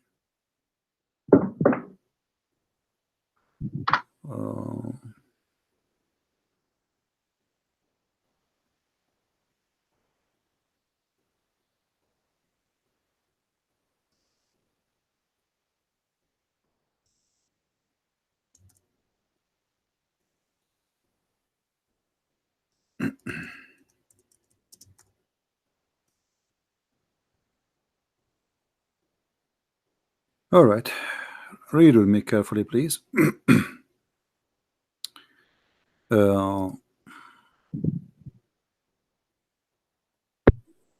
hadith here is saying there's like 7 heavens above the earth, and the heaven which is above at that similar distance go until the count 7 heaven. Above the 7 heaven there is a sea. This is the water we are talking about, and the distance between whose surface and the bottom is like the distance between the heaven and the next. Above that there is 8 mountain goats, and the distance between their hooves and the haunches is like the distance between the heaven and the next. And above that is Allah. Do you see it?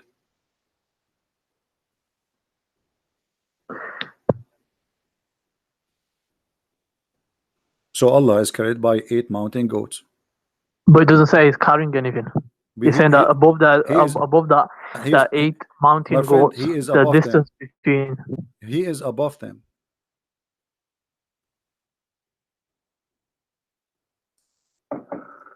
Right, so he's beyond that. So he is above them. So it's all about the interpretation of the above. No problem.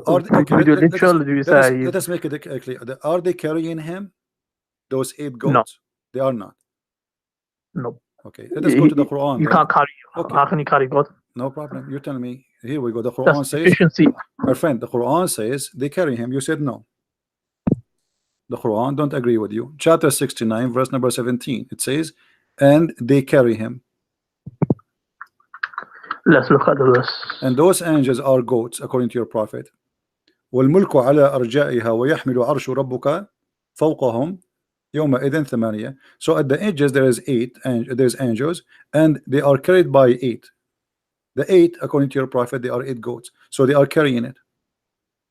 No, so they're carrying the throne of Allah. They're not carrying but Allah is above the throne, right? No, but he's not. He's not physically above. Is Allah in the side of the throne? No, I said he's not physically above. This is related to Allah physically his authority. So refers to his authority. So the throne of Allah is empty? Yeah, it's empty. It is empty. Yep. I don't know what's going to be on top of it. Where the Quran says وَعَلَى الْعَرْشِ اسْتَوَى, and on the throne he lived himself.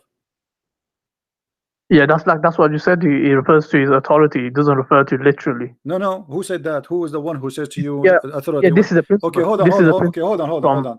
But Allah was creating the earth and the heaven before he left up to the throne. So if the throne is the authority, that means Allah, he left the authority there, and he have no authority to create anything. But the Quran says that Allah, he created the earth, and then he created the heaven, and then he went and he leveled himself upon the throne, correct? So what does have to do with the authority? He have the authority wherever he go. Are you saying to me that the throne of Allah is a metaphorical statement, is not a physical throne? No, it's a physical throne. Okay, so it's a physical throne, so it's not an authority. That physical throne doesn't mean that Allah is doing sitting on it. It refers to that Allah established his dominance, like in the sense he established his authority. In that sense, so he mentions like Allah, just how a king has and a queen has like a throne. It establishes authority, like who's in charge and whatnot. Okay, so do Allah need a throne to have authority, or he have authority anyway? He has it anyway, but it doesn't matter if he wants to establish a throne. Is the throne of Allah created by Allah, or it exists before his creation? He was never created. So where Allah he got his throne from?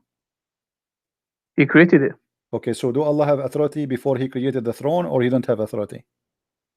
He has, but this is you can call it like a symbol of authority. But you said this is a throne which is physical. Yes, physical. So why Allah he will need a physical throne if he will not sit in the throne? It's just to show. Show who? Just to the angels, or you can call it people as well. So why the angels are carrying the throne if there is nobody in the throne? to show the authority. Like Okay. the throne is If so Allah massive. is not, if Allah, It's the if size Allah of is it not is so a throne, massive, and it makes people what do you mean? what do you call it, What do you you mean know, show the amazed. authority? What do you mean show the authority? He is the one who created them. What more they want? I mean, he is God, and he is God with a throne or without a throne. Show what authority? This is funny. Are you saying to me that God will not be respected unless he have a throne? He will still be respected, but I'm saying this Okay. is So what something what the what throne God for? intended to do it. So that's his choice. We don't dwell in why. I mean, how Okay. would you know why Okay. Let us until you go. ask Let him? us go back to zero. Hold on. When we spoke about Allah is above the water, and we noticed that Allah is above 8 mountain goats. Why there are 8 mountain goats?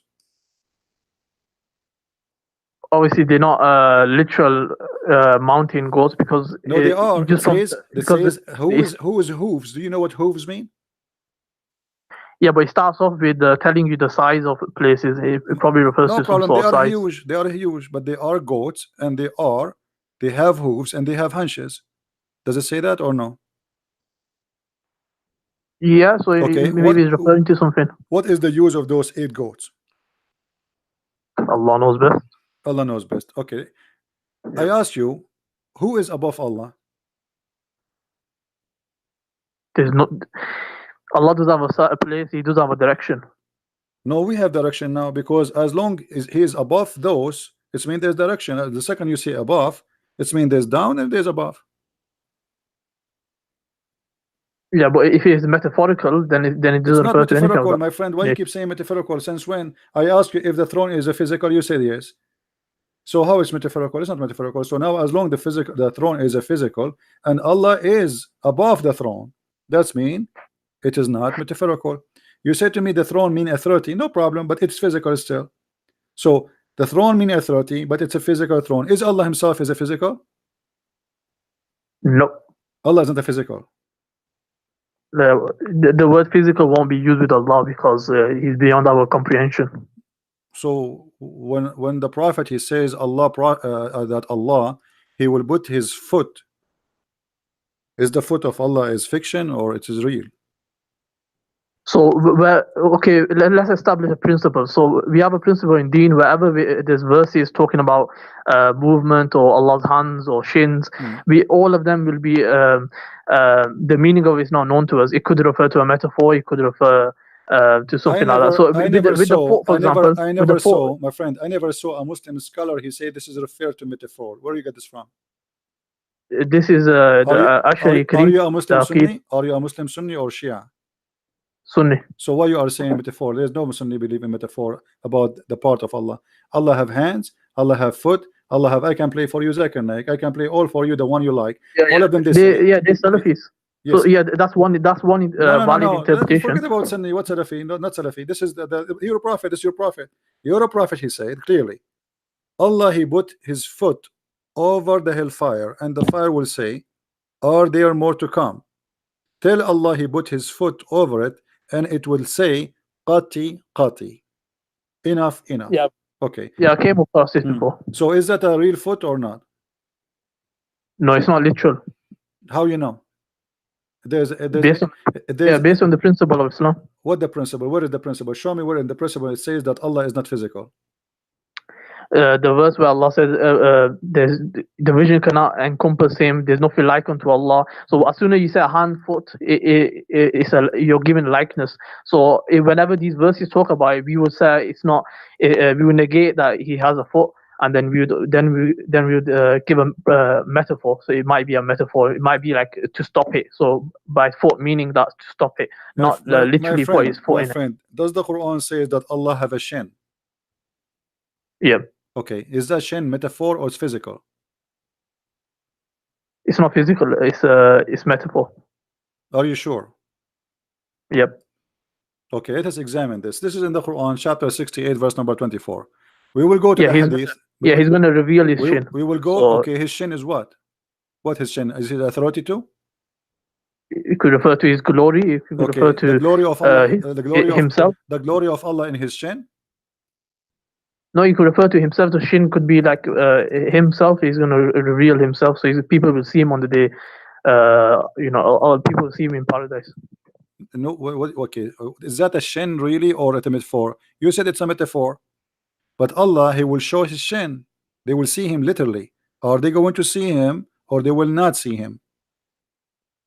Yeah, they will see him. Okay, so this is not a metaphor. I'm saying the shin refers to himself. It's not literal shin. What do you mean? It's not literal. They will see him. They will see him as a shin.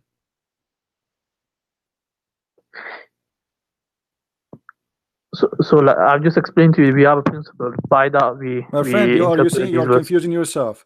Is the shin of Allah metaphor or it's a physical shin? It's not physical. It's a metaphor. Okay. So it refers to something. It could be refers to himself. But you said you will, but you said himself. Okay, but you said they will see him. Yeah. Okay, they will see what exactly? We haven't seen him. How can I describe him? No, he said shin. He said he will lay down his shin, bare his shin. He did not say it's a metaphorical. Nowhere he says that. In the same time, he says they will see him. During the lifetime of the prophet, they came to him and they said to him, "Shall we see our Lord in the day of resurrection?" The prophet said, "Yes, you will do. See him." And then he explained, "Are you going to have difficulty to see the sun in the midday?" They said, "No." "Are you going to see the sun, the difficulty to see the moon?" They said, "No." He said, "This is how you will see Allah." And then Allah, He will come to you in a shape. Is that correct?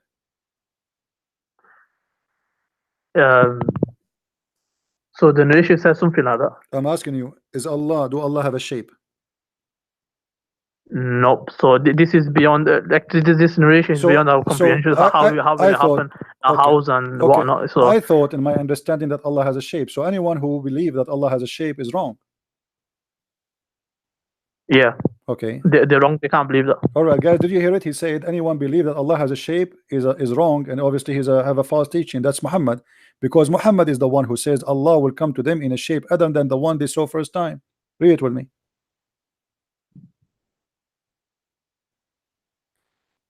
Yeah, that's what I'm saying. I'm saying that this. No, what you are saying, my friend. Don't change the topic. You just say the one who believe Allah has a shape is wrong. You're a prophet saying Allah has a shape and He will come to you in a shape. You said to me, and I ask you clearly, do you think the one who believed that Allah has a shape is wrong? You said yes. Muhammad, he says Allah will come to them in a shape nearest to the picture that they had in their mind, according to the translation. Yeah, so when it says, for example, it says here the Lord of the worlds will come to them in a shape and nearest to the picture they had in their minds about Him. It'll be so. It could refer to Allah presenting a picture to them. So in that sense, Allah comes to them. But they will see. It doesn't have to be like look how fast. Look how fast you change your statement. You said to me the one who believes that Allah has a shape is wrong. Muhammad, he says he will come to them in a shape. So he is inside that shape, and that shape is physical. When you say shape, it doesn't say that though. No, it says that shape. The word shape is a dimension. The word shape is a dimension, and you know that. Yeah. So I know the shape. So Allah is where is Allah? Allah has a shape is wrong. Where is Allah? Allah is inside that shape. Do you agree? Nope. Well, it says that. Read with me carefully. Allah will come to them in a shape. In a shape. So He is in that shape. It's in front of you. What do you mean now? It could also refer to Allah will bring a shape. You keep saying to me it could be, it could be. Well, there's no it could be, because in front of us it says no. It says you will see Him by your eyes, and He will come to you, which means He's coming, moving physically, and then He is coming in a shape. So what is could be? What is the possible could be? It all depends what the narrator intended when he narrated the hadith. So when what was he intending? What do you mean narrated the hadith? This is your prophet talking. Let me ask you, how many shape Allah have? He does have a shape. I just told you. He have no what? He does. Allah does have a shape. It says here, the prophet says Allah has a shape. I just explained to you. He refers to like you did not explain to me. No, he said your prophet says Allah will come to you in a shape. You are saying to me He don't have a shape, but the prophet says He have a shape. And not only that, Allah have two shapes. Let us prove it to you. Your prophet said Allah will come to them in a shape other than the one they know, and will say, I am your Lord. They will say, we seek refuge with Allah from you. Do you agree with your prophet? Yeah, you explained to you. So he's not like Allah doesn't have a shape. Okay, so But what he's the going Muslim to now present. here? He's going to present something to them. So it might be a image or shape, or it could be like a shape. It could be he's going to present something to them that they're going to think that he's My friend, the word is so that shape. clear. Let us stop playing games. It says Allah will come to them in a shape. So that shape is Allah. He did not say he will send them a shape. He says Allah will come to them in a shape other than they know. So he is coming. Who? Allah. In which case? In how? In a shape which they know, and will say, he will say, I am your Lord. So that shape will say, I am your Lord, I'm Allah. So why you keep saying it's not a shape?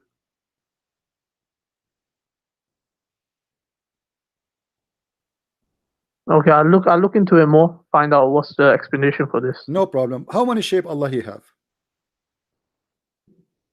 He does have a shape. I'll just explain to you. I mean, my friend, you are really funny. Why you keep saying to me there's no shape, and the prophet he's saying Allah will come to them in a shape. Allah, he will not send a shape, he will come to them in a shape. So Allah now he have a form, and that form is a shape, and he will say to them, I am your Lord. Who is talking? The shape, which is who? Allah. And you keep saying to me there is no shape. Yeah, it's based on the usul of the Quran. What usul al-Quran? What usul al-Quran? What usul al-Quran? Where is that? There's Show me. nothing like unto Allah. So what? There's Nothing like him. unto Who Allah. said there's something like the shape? Who said that the shape like something else? Who care? It does say, like, you are assuming that the shape is like me or like you. We did not say that. He says he will come to them in a shape. So why you are jumping to make this statement? So Allah will come to them in a shape. We do not know what the shape, but yet the Muslims, he will come to them in a shape which they know, and they will say to them, I'm your Lord. And then they will say, for sure, you're our Lord. How many shape Allah you have? He have two shape. Is that true? No, but I'll find out more about the narration. No, before you find out, here we go. It's in front of us, my friend. It's in front of us. Because Allah first time, he will come to them in a shape. Hold on. Yeah. Allah will come to them first in a shape other than the one which they know. And the Muslims will refuse him, and they will believe he's shaitan. Read me carefully. When Allah he come to them in a shape which they don't know, Allah will come to them in a shape other than they know, and will say, I am your Lord. They will say, we seek refuge by Allah from you, and you know, this is our place which we will not follow you, you are shaitan. So you Muslims, you refuse what in this Allah here? What is the rejection? That is something fake is going to be presented to them. I'm asking you, what is the rejection? Why you are rejecting Allah now? Allah is coming to you in a shape. What is the reason for rejection Allah here? Why you reject him? He says to you, I am Allah your Lord. You say to him, no, you are not. We seek refuge from Allah from you, which means you are shaitan. Why you Muslim think he is shaitan? Why you reject him? Yeah, like I said, I need to find out more about the narration. You need to find out. Okay, you know what? It's very clear, but you cannot answer it because Allah here have two shape. One shape which is the shape of the devil, and that's why they thought he is the devil, and they say we seek refuge. The Quran say clearly that seek refuge when shaitan he whisper to you, al-waswasul khannas. So when you say we seek refuge by Allah from you, that means you are saying to Allah you are shaitan, and we will not follow you. No, even if you take it literally, that he has a shape and all that, that doesn't prove your point in the sense that, because all he's saying is that Allah's gonna, if you're gonna take your perspective on it, so he's gonna come in a shape, then he's going to, you know, show my image, for example, what they had in their mind.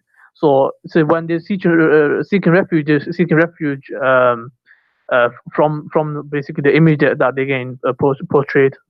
But the hadith saying Allah will come to them in a shape. He is not saying I will send you an image as you claim. So your statement is false because he himself coming. Allah will come. This is the coming Allah, which is in a shape. Not Allah will send them a shape and the shape will talk to them. So your statement is false. Secondly, from the beginning of the story it says, they said, are we going to see Allah? He did not say to them, are we going to see someone who present Allah? No. The question was, Are we going to see Allah? He said yes.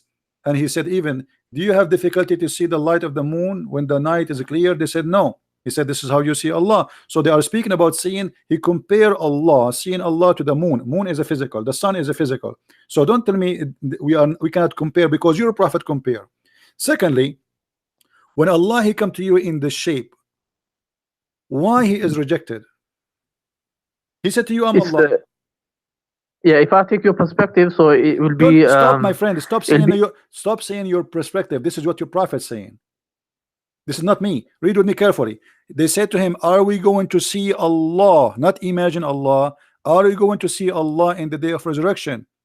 Some people say it, O Messenger of Allah, shall we see our Lord in the day of resurrection? He said, do you crowd and squeeze each other on looking at the sun when it is not hiding by the cloud? They said no. He said, okay, do you crowd and squeeze each other to looking at the moon when it's full and it's not hiding in the cloud? They said no. He said, this is how you will see your Lord.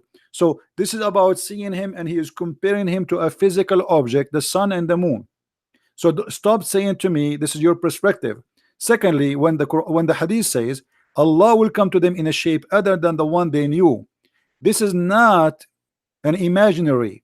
This is he's telling you a fact, a statement of movement. Allah will come. Allah is coming. Allah is not appearing. Allah will come. Allah will come to them in a shape other than the one they know, and he will say, I am your Lord.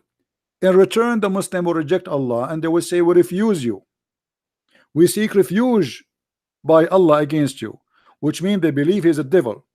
Question: why they refuse Allah? So they don't refuse Allah, they refuse the image that's like other person or whatever in their mind. Thank you, guys.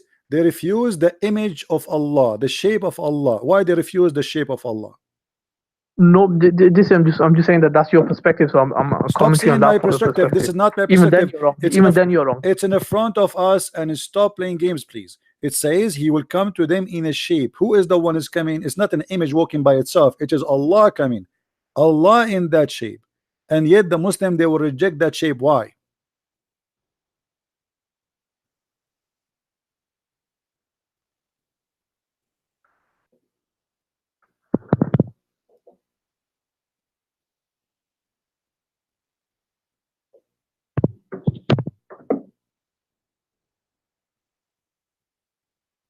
Google is not helping.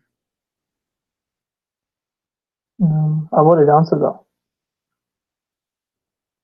Yalla. So what's your next point? My point that you Muslim worship idols, because here we go, we change the shape of the idol. You don't follow the idol. Unless he come to you in a shape which you approve, you will not follow him, even he is himself Allah. Muslims are pagan, they worship idols.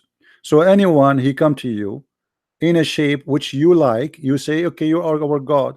When your God himself he come to you, even he is Allah, just because he changed his shape, you spit at him, you call him shaitan, you say we seek refuge with Allah from you, which means you are shaitan, just because he changed his shape. So you Muslim, you follow who? You follow a shape. Nope, like I said, he's going to be presented to them, so he's going to be an image. So Allah is that Allah? Is that Allah? Is that Allah? Is that Allah himself, the one you say to him, we seek refuge with Allah from you, or someone else? No, that's not Allah. What do you mean that's Allah? Allah will come to them. Read with me. Allah will come to them in a shape other than they knew, and will say, I am your Lord. They say to who back? They say to him. They say to him, we seek refuge with Allah from you. Yeah, like I said, I need to look into it a bit more, so I'll find out. I'll probably get back to you soon. All right, in a week. No problem, my friend. Feel free to call me anytime. You can go and search in Google, call your sheikh, and call me back. All right. All right. Okay. Take care.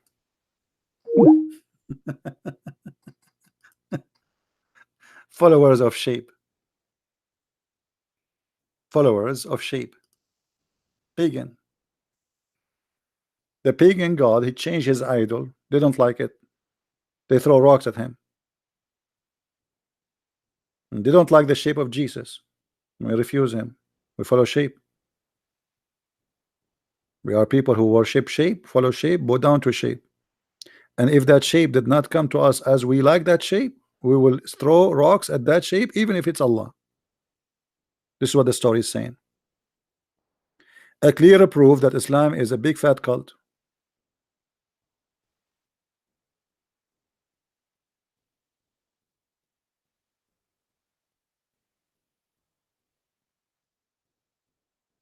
Right? It's obvious.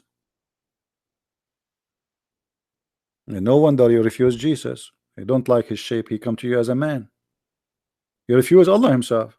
So why you will not refuse? If you agree that Allah is your God, yet just because he changed his shape, you spit at him. That's the whole crime Allah he did now here. What he did, he just changed his shape. Muslims do not recognize their God by anything except the shape. This is what the whole story is saying to us. We are shape followers.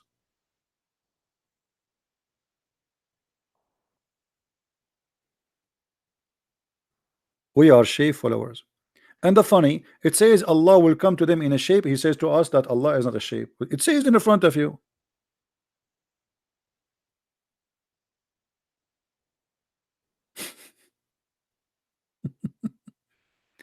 And yeah, obviously Allah is inside his creation because Allah, when he changed the shape, he create. And by the way, what happened to the first shape? When Allah he have the second shape. Now Allah have two shape. What happened? We have two Allah now. We have two Allah. And why Allah is doing this? Secondly, if the Prophet of Allah he says to us that Allah will change his shape in the judgment day, why we will say to him, you are not our Allah? I mean, the Prophet he told us he would change his shape, so we should say, yeah, we know the game already. It's like we watch a movie before it happened, you know what I mean? As long he told us what Allah will do, why in the day of resurrection we will say to him, no, no, no, you are not our Allah. We know Allah. He told you that this is Allah. I mean, do you see how silly the story, guys? People, do you understand how silly the story? It's like saying to you that the Christian prince he will come to the house tomorrow and he will be wearing Santa Claus clothes. And then when he come, you say to him, you are not a Christian prince. He told you this is a Christian prince. He's just wearing Santa Claus clothes. What you are saying to him, you are not Allah. He told you. What a stupid story. So now we know that he is Allah, yet we are going to say to him, you are not Allah.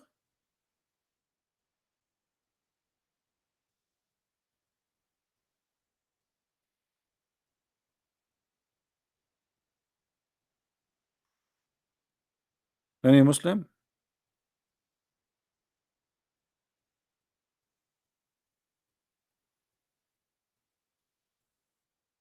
And when Allah he changed his shape, you know, they will say, oh, for sure you are our God. He say, I am your Lord. And then Allah will come to them in a shape they know. What is the shape you know? What is that? What is the shape you know? Giraffe? Elephant? You just told me we do not know the shape of Allah. And Allah is not a physical being and nothing like Allah. So how you know his shape?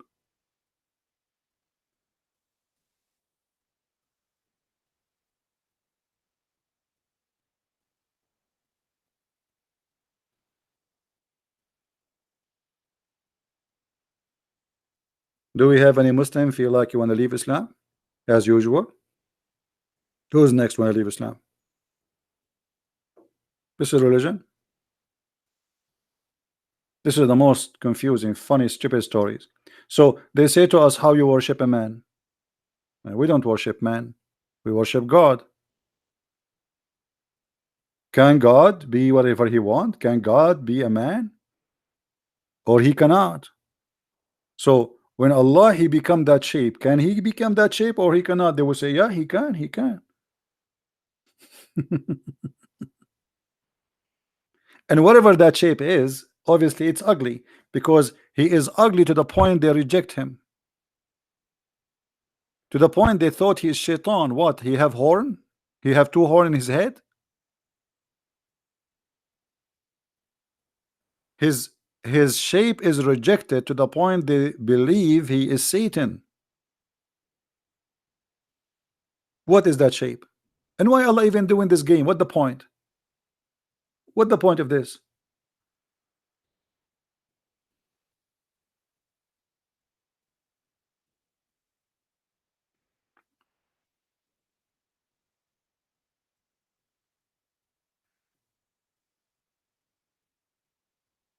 Any Muslim?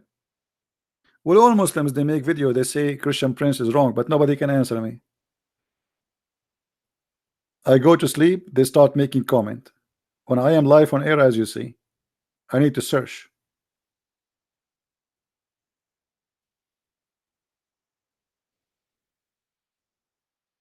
We asked them to call their sheikh to call me. Their sheikh, they start shaking.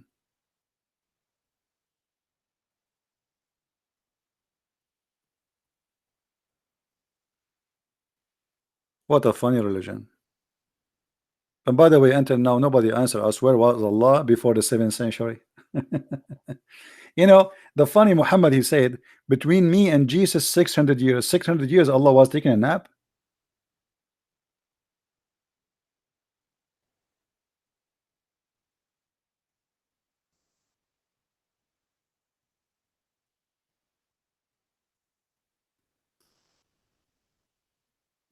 All right, let's see this gentleman here.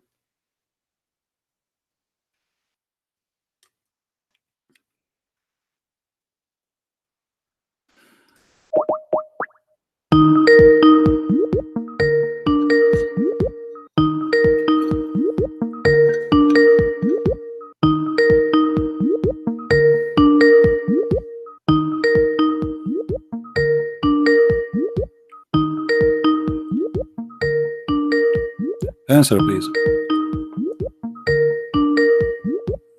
Well, he is not answering.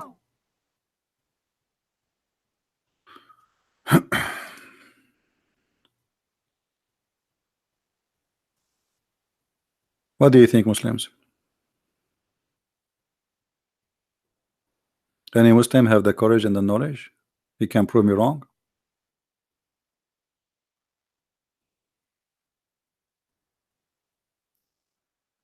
This is a very stupid cult. And look how the Muslim, they try to make it like they water the question. Maybe it could be. It could be maybe, you know, maybe religion of maybe. When they want Allah have a shape, when they want Allah don't have a shape. Is the one who have a say Allah has a shape is wrong? He says yes. We showed him that his prophet saying that. He said it doesn't say that because now it's too late. No, it says that. Fahim, I contacted you before. I called you before you start playing for me love songs. Obviously, you are from San Francisco, Fahim. When a man he play for a man love songs, obviously something wrong with him. Do you remember Fahim? Fahim is a Muslim guy who play for me love songs. He challenged me to call him. I call him. He play for me love songs.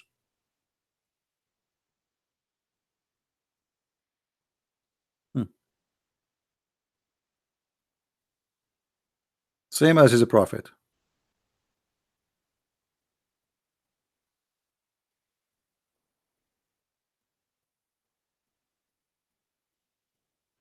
What do you mean I have not done Zakir Naik? You are late. We called Zakir Naik and he answered and he told me if you call again I will call the police for you.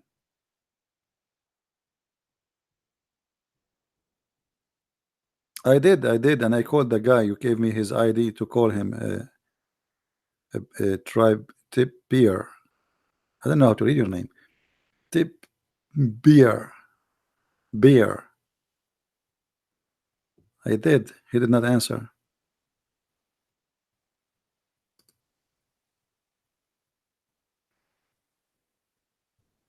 And actually, Zakir Naik, if he come here, he can destroy us, all of us.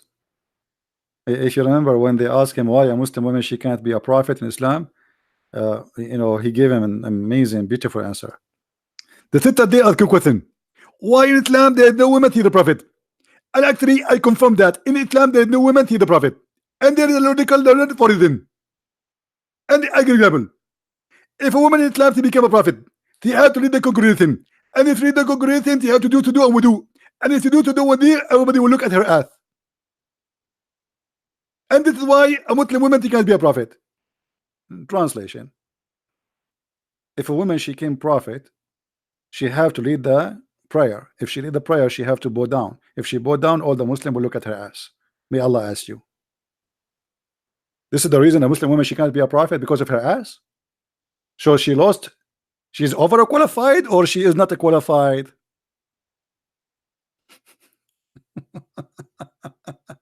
Imagine someone applied to work as a prophet, and in the resume it says she have a nice ass, and they say to her, you are overqualified for the job because your ass is so beautiful.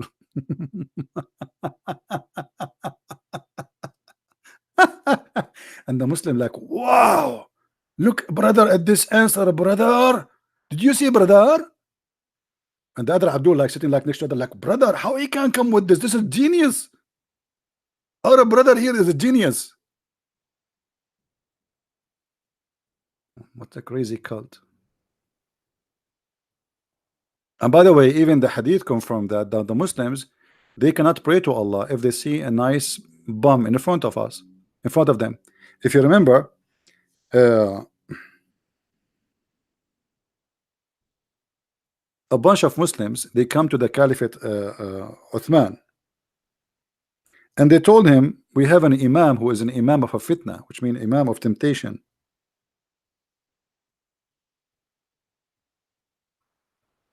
They claim that this imam is tempting them and he is seducing them. I went to Uthman ibn Affan while he was he became the caliphate, and he said to him, you are the chief of the Muslims in general, and you see what has failing to you. We are led by the prayer by a leader of fitna. Read carefully between two brackets: trials, afflictions, etc.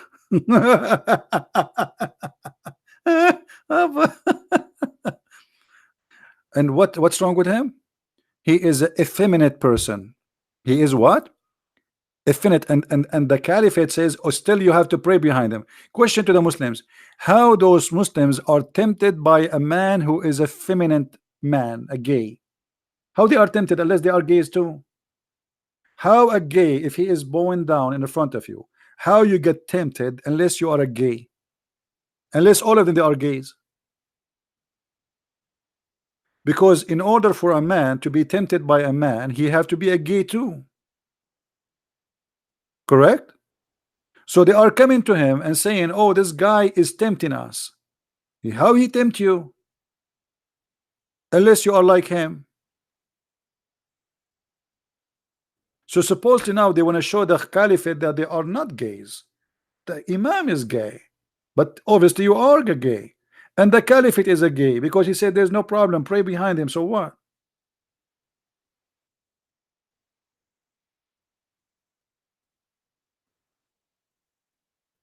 Do we have any Muslim here?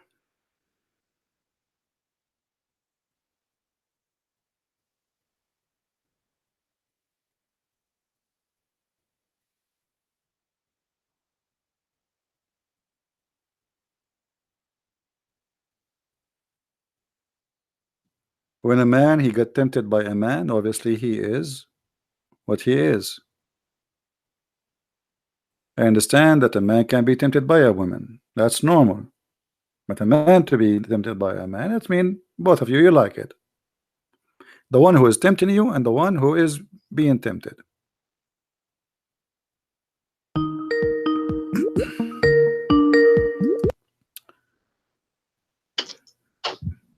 Hello. Assalamu alaikum. Wa alaikum. Thank you. How are you? I'm fine. What do you want to say to us? What was that? So are you a Muslim? Yes. You are a Muslim? Yes. I know, I was looking at your text. Are you sure you're a Muslim? I think so. You are laughing. That's what Allah told me. No. I know. I sound like you are just calling to be a comedian. Are you really a No. Muslim?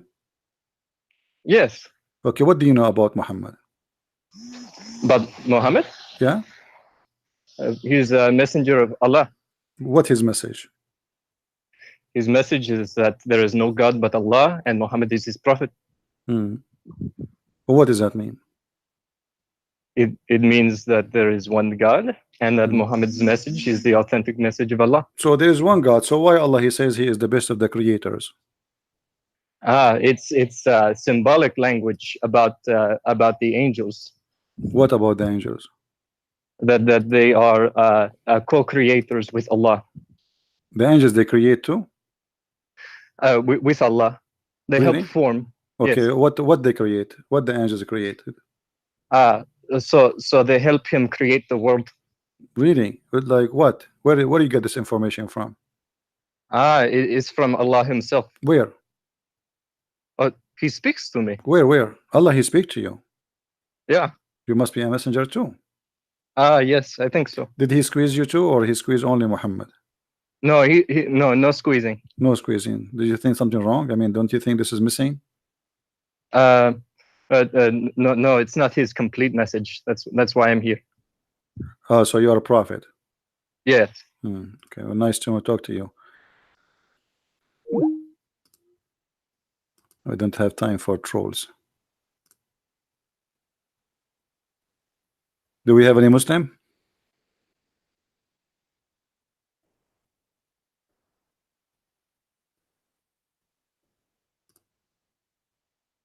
Anyone?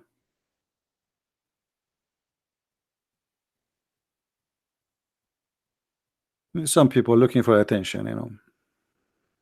Poor people. Attention, attention, attention.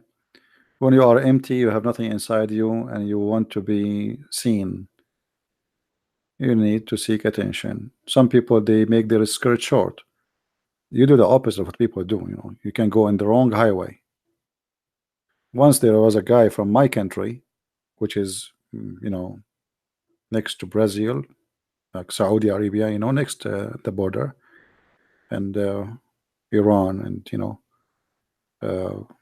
South America. He was driving in the highway in America, and he heard in the news the radio station saying that attention, attention, there's a guy driving in the wrong highway, etc. So this guy, he was saying, he's an Arab like me. He was saying to himself, stupid station. One only, say two, say three, say four, say five, say six, say seven, say eight. It's not only one in the wrong direction. All of them, they are in the wrong direction. Because obviously he is the one taking the wrong highway, and now he is thinking that all those people are coming in the wrong way. Hello? Hello. Yes. Is there any volume anymore or not? No, I think we do this. Speak. Do you hear me? Yeah, but I can hear you, but very slow. Because we're trying to fix the. is that speaker? Can you hear me now? I do hear you. But it's coming when it's slow. Anyway, put it on your ear. No, on the light. Yeah. Where it is. How you doing? I'm fine, my friend. How I can help you? Oh, that is much better now. All right. I don't want to go. I heard your few questions and answering. First things, I want to make sure that I'm not going to do any debates with you. I don't debate, my friend. I never debate. Yeah, I Muslims, just want to discuss because Muslims something are not about qualified to debate. I just try to help them, having a short conversation with them. I'm not debating Muslims. Yes, Okay. that's fine. I have no intention to debate with you. No problem. Okay. My first questions to you that as I'm representing Islam and I'm a Muslim. What does that mean? What does that mean you are a Muslim? That doesn't matter. No, I am a it Muslim. It matter. I want to know what you say. I'm a Muslim. What does that mean? I am following Islam. What Islam mean? Islam means peace and obedience. Where it says that? Hmm? Where it says Islam mean peace? Where you get this from?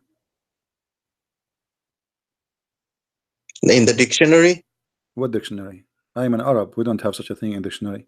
The word Islam in Arabic mean to surrender. Okay, there are a few meanings. It could be multi-meanings. No, the word peace in Arabic is salam. The word Islam is totally the opposite of salam. Yes, you have. So in English you say known. What do? You put a letter before it. It says unknown. So Islam is not salam. It's the opposite. Islam. You surrender in war, not in peace. That is the things. You are from Arabic. You are telling one side meaning. There is another meaning that the rest of the world knows. I'm asking you to show me where you get from. Are you just a person who copy paste? I am assuming that you are a mature adult man and you know what are you talking about. So where you get this from? Okay, fine. We will stop that matter here. I will call you back later on and I will find where it says that Islam means is peace and obedience. Okay. I'll find and then I will come back to you. We will stop here. Don't hang up. And no. Okay. What do you want to say to us? Okay. I'll call you back tomorrow. I'll call you back tomorrow. No. Continue. What do you want to say to us? I want to hear you. You call me. I want to hear from you. What do you want to say to us? Okay. Now you will tell me what does Islam means. What is wrong with me that I am following Islam is wrong? Islam is a religion of war and violence and killing. Your prophet, he says, I've been ordered to slaughter all mankind unless they convert to Islam. Yes or no? Yes. Okay, so how you say to me Islam is peace? If I just say to you, you're a prophet, he said, I am ordered to slaughter all mankind unless they convert to Islam. But you just said to me Islam is peace. How Islam is peace, but you want to kill all mankind unless they convert to Islam? Yes. That is based on the situation. It's not today and not about now. Doesn't matter. Islam is what is given to Muhammad. Time you have to go. That is the problem with the people. People misrepresenting and misinterpreting the Islam message. But you just said after I said to you, the Prophet said, I've been ordered. Saying that what was the contents? My friend, you are the one who said to me after I said to you, you are the one who answered. I said, your prophet says, I've been commanded to slaughter all mankind unless they say that Allah is God and I am a prophet. And you said yes. So what misinterpretation and mispresentation? Muhammad, he mispresent Islam? You agreed. You said yes. Allah ordered Muhammad to slaughter all mankind. Okay, what kind of a prophet he want to slaughter all mankind just because they aren't Muslims? Look, you are a very knowledgeable person. You did lots of research and you are doing it. I'm just a normal person. I'm not a scholar. My friend, I'm trying to talk to you as an adult. I'm not attacking you. I'm not insulting you. I'm having a nice conversation with you. Hype me up. Okay, I'm helping you. No problem. So I'm talking to you. You are a smart person. And I'm asking you, like it's just a conversation. It's not a debate. So as long Islam means peace, as you said in the beginning. But Muhammad says, I'm going to kill everybody unless they convert to Islam. What is the peace in that?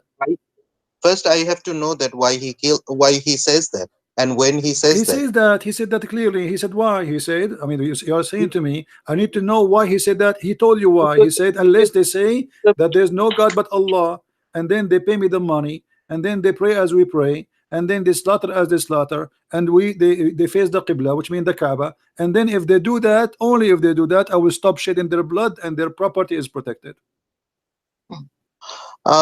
Where it says, can you give me the reference, please? I have to have a look. I don't know. No problem. That. Do you see my screen?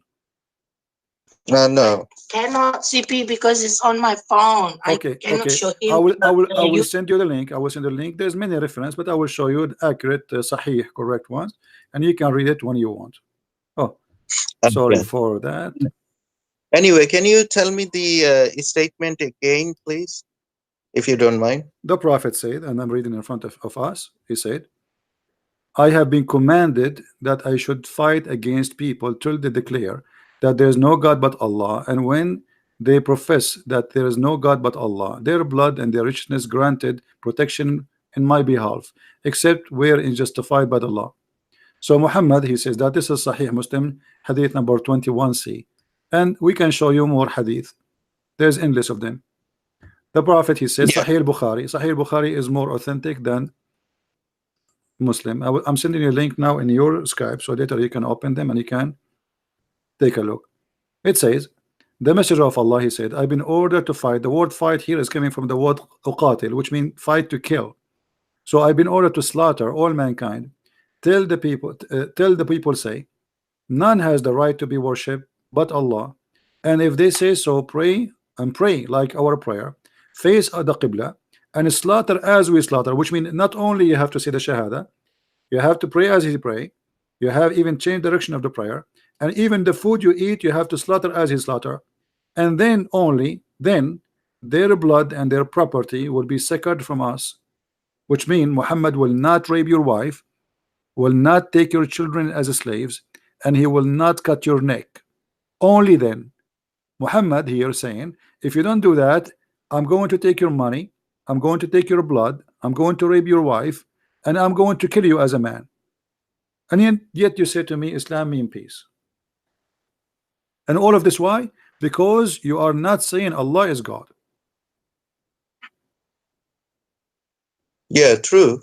Okay, so how Islam is peace, as you told me? I didn't see anything wrong that you state. I mean, what is the peace, my friend? Where is the peace? What do you mean we're wrong? So now, because you don't believe in Jesus, can I go and kill you and rape your wife? Is that okay for you?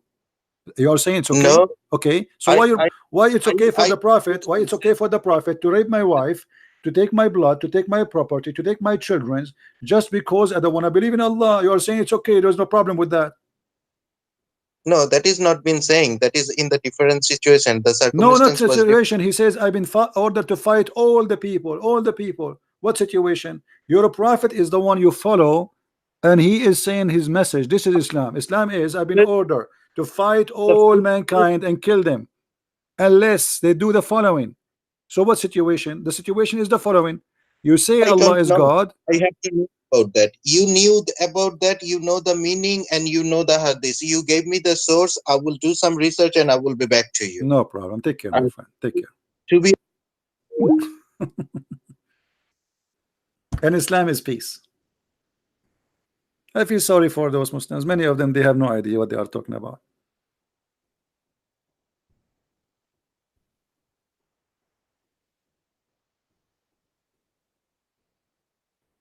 I feel sorry for you, honestly. I don't think you're a bad person. I think you're just fooling yourself, going in denial, and you say, what's wrong with that? I mean, what's wrong? Don't you want to use your brain? Use it. God, he gave you a brain. And you know, and the funny, he says to me, Islam means peace. And then he agreed that the prophet, he want to kill everybody. I mean, do you see how much peace is that? The prophet, he will rape your wife, he will take your children, he will take your money, he will steal your house, he will steal your property, he will enslave your children. And if you say Shahada and do slaughter as he slaughter, and you pay him money, and then he will not kill you. Islam means peace.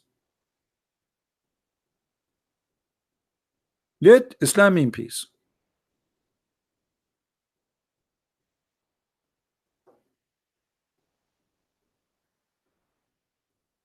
I feel sorry for you. You are going in denial, my friend. You are trying to deny the fact and the madness, and this guy is a criminal. Imagine now we say, okay, we are America, we have the most powerful weapon, America or Russia, and now all of you, we have 24 hours. Either you convert to Christianity, or we are going to come and destroy you and take your money and blah blah blah blah blah blah blah blah, and then we say Christianity is peace. And actually, if the Muslims have the weapon which America have and Russia have, trust me, the whole earth is going to convert to Islam in 2 days. Because either you convert or you die. Thank God they don't have those weapons. And actually, if they have this weapon, the first thing they will do, they will kill each other. Both of them now, Sunni and Shia, they are making weapon to fight each other because they hate each other. Islam is peace.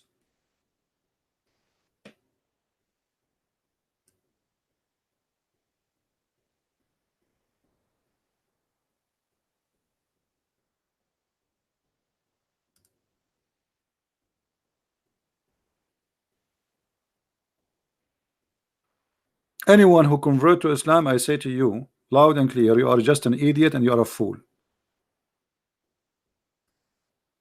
I don't decorate the words, I say it as it is. Because how you follow such a man?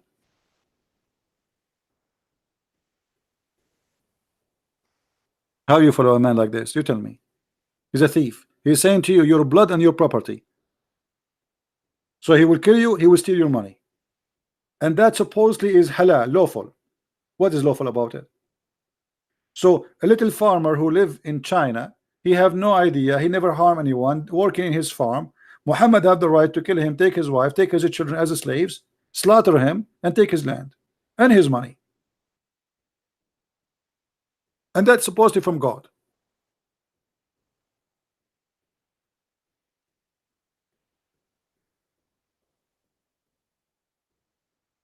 Somebody says to me, let me show you what this guy said.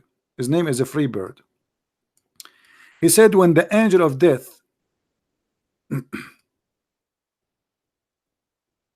when the angel of death come to you, you will cry. You will cry asking for forgiveness for Allah. No, my friend, do you know what I would do? I would do as Musa, because I play karate.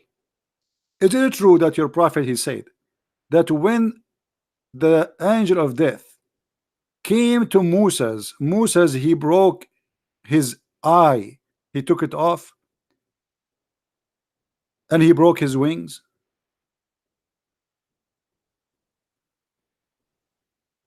Huh?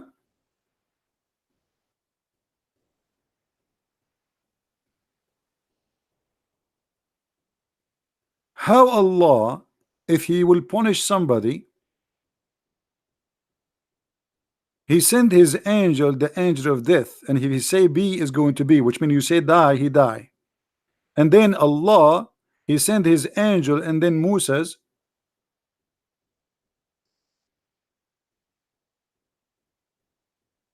he beat up the angel and he take his eye off, and then the angel, he went back to Allah and he said, you send me to a slave who don't want to die.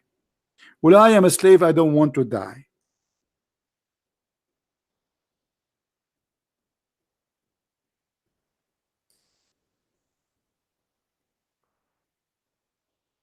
Are you there? Read and laugh. This is your prophet in the story. Abu Huraira reported that the angel of death was sent to Moses, peace upon him, to inform him that his Lord summons. When he came to Moses boxed him. Moses what? Moses, he boxed the angel of death, and his eye was knocked out. He, the angel of death, came back to Allah and said, you send me to a servant who do not want to die. Allah restored his eye in its a proper way. Boing. What is that? Allah, he restored the eye of the angel back in its proper way. So the angel, he went to Moses because Allah sent him, and Moses don't want to die. I mean, what you can do about it? What you can do about it? You can do nothing. That's it. Allah, he sent an angel. Have you ever heard of an angel? He was sent by God, and then you hit him and you knock out his eye? Huh?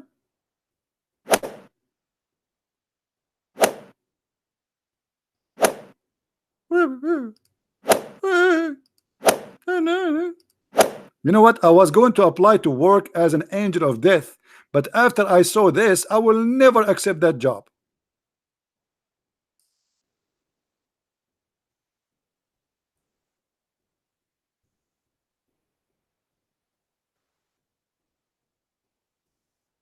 So don't tell me about the angel of death.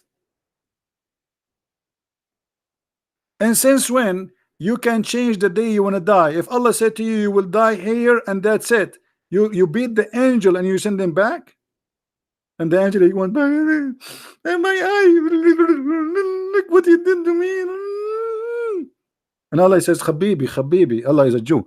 Habibi Muhammad, Habibi angel, what happened, Habibi? Oh, they sent me to Moses, and he put me in my eye here, I'm going now, Nino, he had no one. And Allah, he said, okay, to the angel, okay, lay down, and let me get some first aid, and I will fix it for you. He put his eye back in the proper place where it was before. I mean, his eye was where after he beat him? It was in his nose, in his mouth, in his bum. Where? His eye came out where?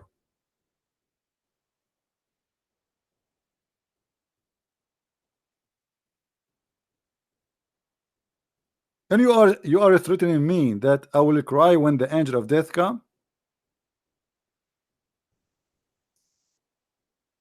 Must be true story.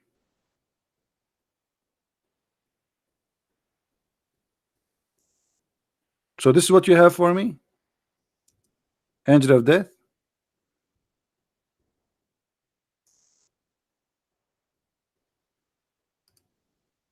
I thought you will find something better. Do we have any Muslim want to say something?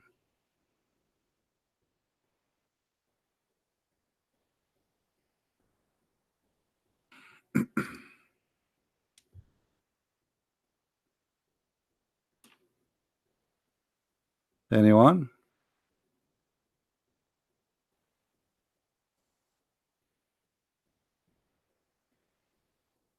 And not only that, after that, Allah negotiate with Moses for how long he will live.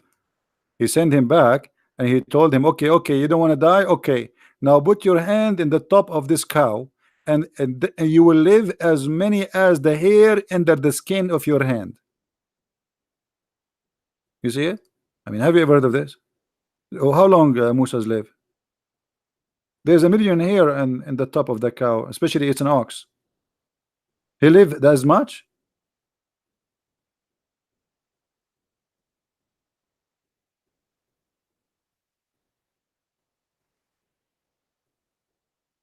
Do we have any Muslim?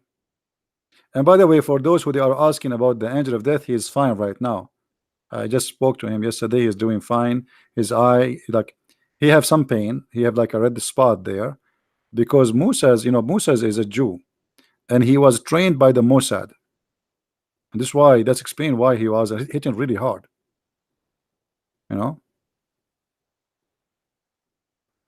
Moses decided to die on the spot. Listen what Qasim is saying. The angel came in the form of a man. Let us call Qasim. Let us see what you want to say.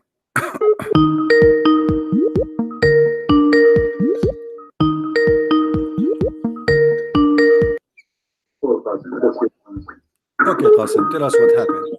Mute you too, please.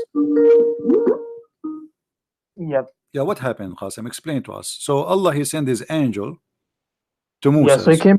He used to be, the angel of death used to come in the form of a man in the previous time. So he came in the form of a man. Oh, and so Moses this is in the didn't know previous time. he was the angel. This is Moses didn't know he was the angel, so okay, he hit him. Where do you get this that from the previous time? So after this day, the angel, he don't come as a man no more? That's our understanding based on because he used to come in the physical form, so you can see him in the as a human. So where do you get this from, that the angel of death, he come to you in a physical form, and a physical form of a man? From this narration itself. Where it says? He says his eye came out. What? He says his eye came out. Will Allah have eyes? No, he doesn't. No? Okay, Allah don't have eyes. Okay, here we go. This is your, hold on. You're a prophet. He says Allah is short and fat, and he have big ass, and he have two eyes. Here we go. Let me show you. No. But don't tell me no. I'm talking to Christian Prince. Here we go. That's your God. No, that's not my God. This is your God. Here we go. This is your prophet saying that. Read it carefully, and I'm listening.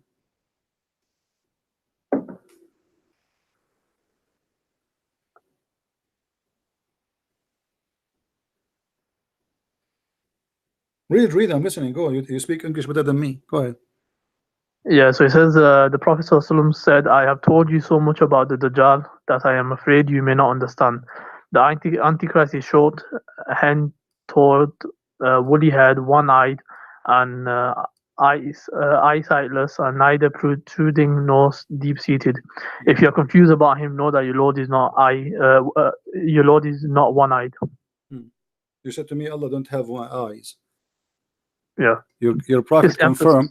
Your prophet he confirmed. No, yeah. You see, your prophet he confirmed that the only difference between the Antichrist and Allah is just the eye. And Muhammad is afraid that you Muslim you will be confused about how Allah look like, because he look exactly as that man. And the only difference between them you should know. How you can recognize him? You should know that your Lord is not one eye. So you said to me, Allah don't have an eye. You're a prophet. He say no, he have two eyes, and he look exactly the same as this guy, but the only difference between them and that guy is the eye. Right, so this is for emphasis. So it doesn't say your Lord. It only says that your Lord does have one eye, meaning that the Dajjal will have. He's gonna have one eye, and he's also gonna have another eye. Yeah, but it's gonna be. But your prophet, he says. But your prophet, he said, he's afraid. He's afraid that you might be confused, and people can be confused. Okay, why you are comparing between Allah and a man, and why they will be confused about which one is Allah, unless Allah is a man too? If I have two character, one is an elephant and one is a rat, why I am afraid that you might think that the elephant is a rat? No, the fact of the matter is that people in history have always, even though they had the concept of one God and we can't comprehend God, they still took a human as God. Even at the time after the Prophet, there was people who took certain figures as God, Muslim, and they were Muslims. But then what does have to do with one God and two God? Now this is not the topic. He is speaking about their look. He is afraid that he told you too much about the Antichrist, and now he's afraid that you may not understand. Okay, understand what? He is comparing between the Antichrist. The Antichrist is a man, correct? Yeah, he's a man. Okay, he's a man. So why Allah is compared to a man, and the difference between this man and Allah is one eye?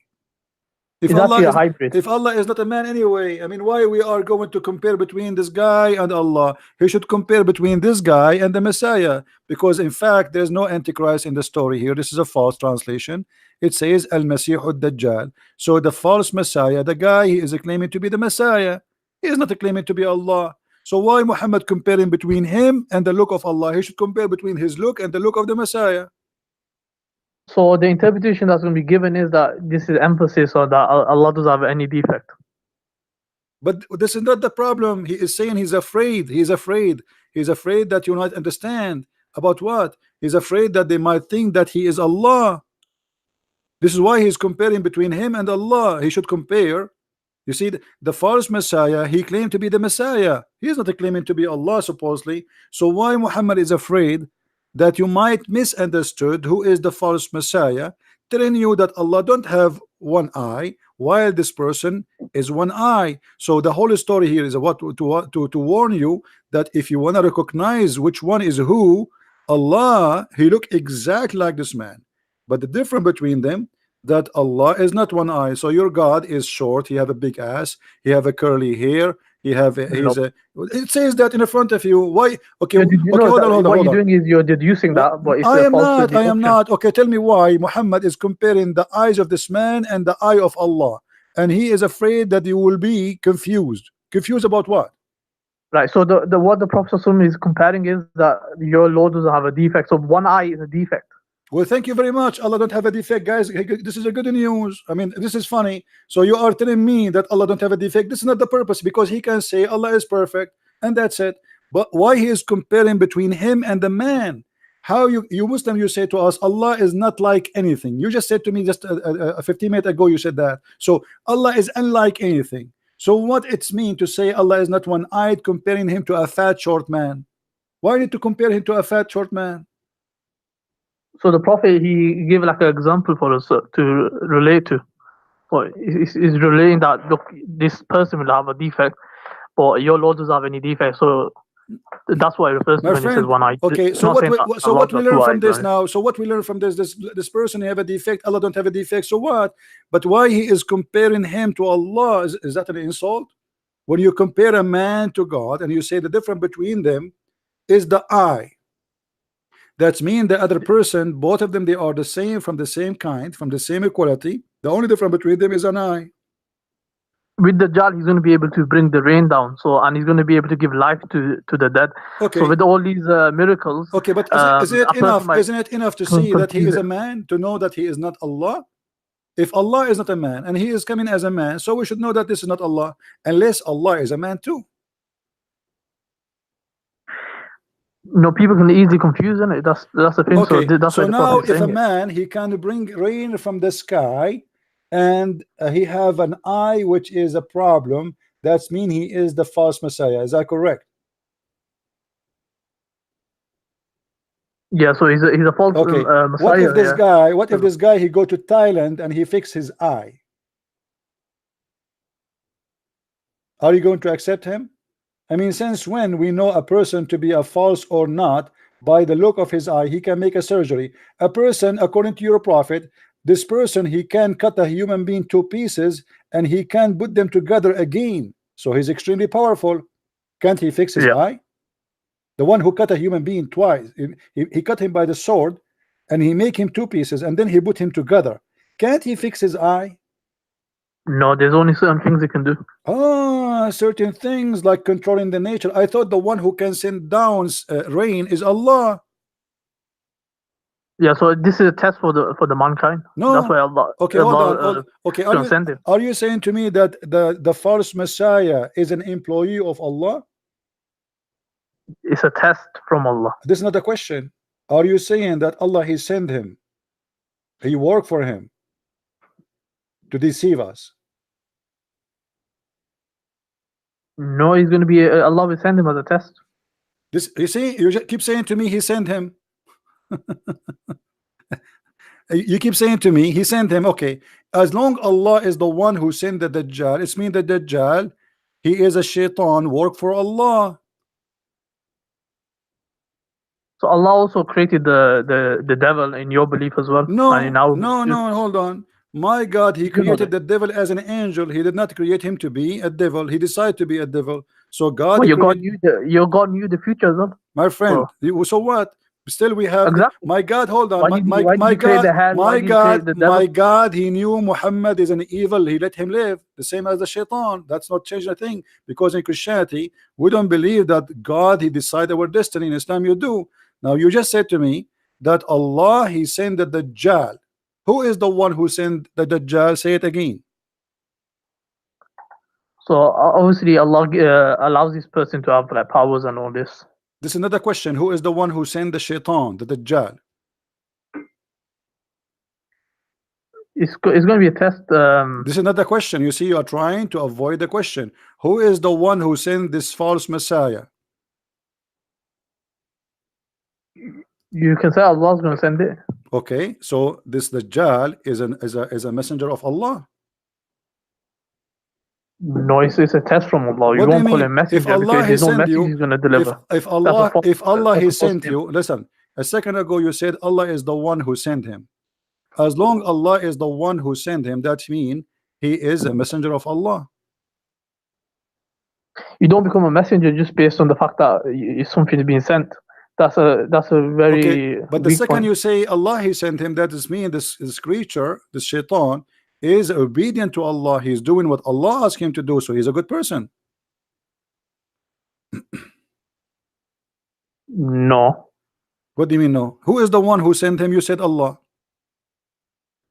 If I am a soldier and the king he sent me, that's mean I work for that king, because I'm doing and obeying him. He sent me to do something and I'm doing what he said. He's basically by the nature itself he's evil, so he's been created, and then Allah allowed him to appear on earth. It's not allowed him. You said to me, everybody heard you, that Allah he sent him. Correct? Technically, yeah, but okay, not technically. No, he sent him. Did he send him or not?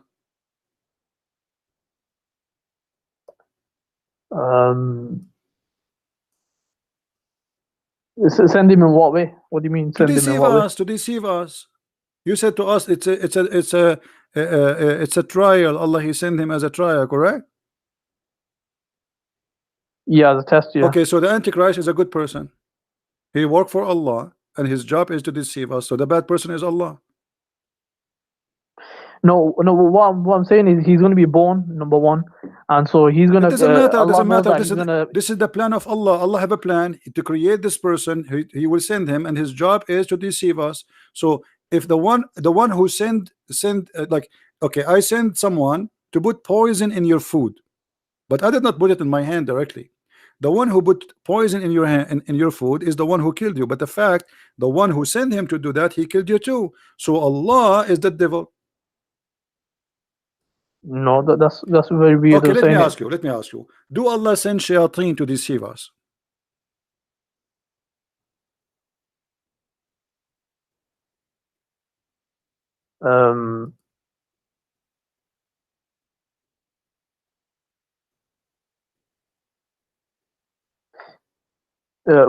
What do you mean send? Like did he? Don't tell me what do you mean. I'm asking you. Do Allah send shayateen to deceive us? It's either you say yes or you say no. This is what it means. Do Allah send shayateen to deceive us?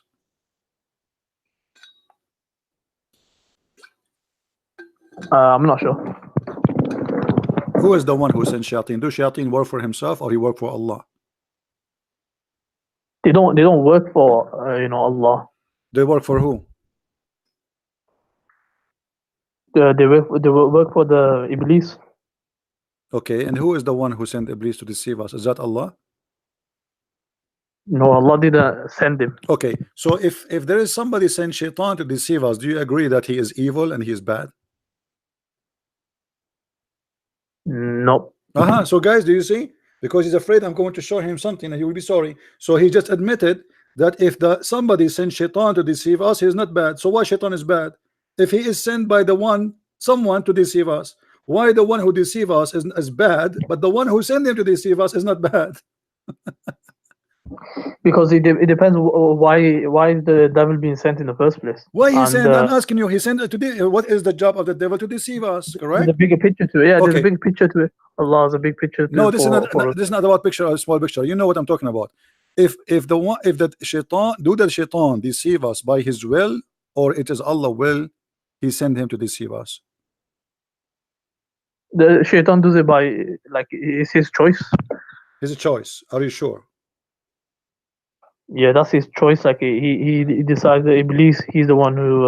But Allah knew this that's gonna happen. So just like in your belief, your God knew that it's gonna happen. If you are truthful or not. This is the Quran. It says that Allah he made for every prophet enemies. He appointed for every prophet shaitan.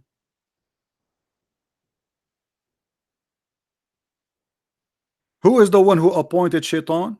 Allah. You said to us, lying. Sorry to say that it is not Allah who sent shaitan to deceive us. You said it's by his choice, but the Quran says, thus have we appointed into every prophet an enemy from the devil and the mankind. Yeah, so how does he appoint it? That's the question. So is he appointed them? You see, did he create it and then stop playing games. When I say appointed, it's mean I give command. He is the one in charge. He is the one who sent the devil.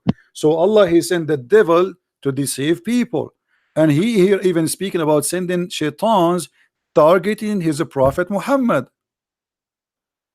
Is that correct? Okay, so the meaning of appointed is that I basically decided beforehand, or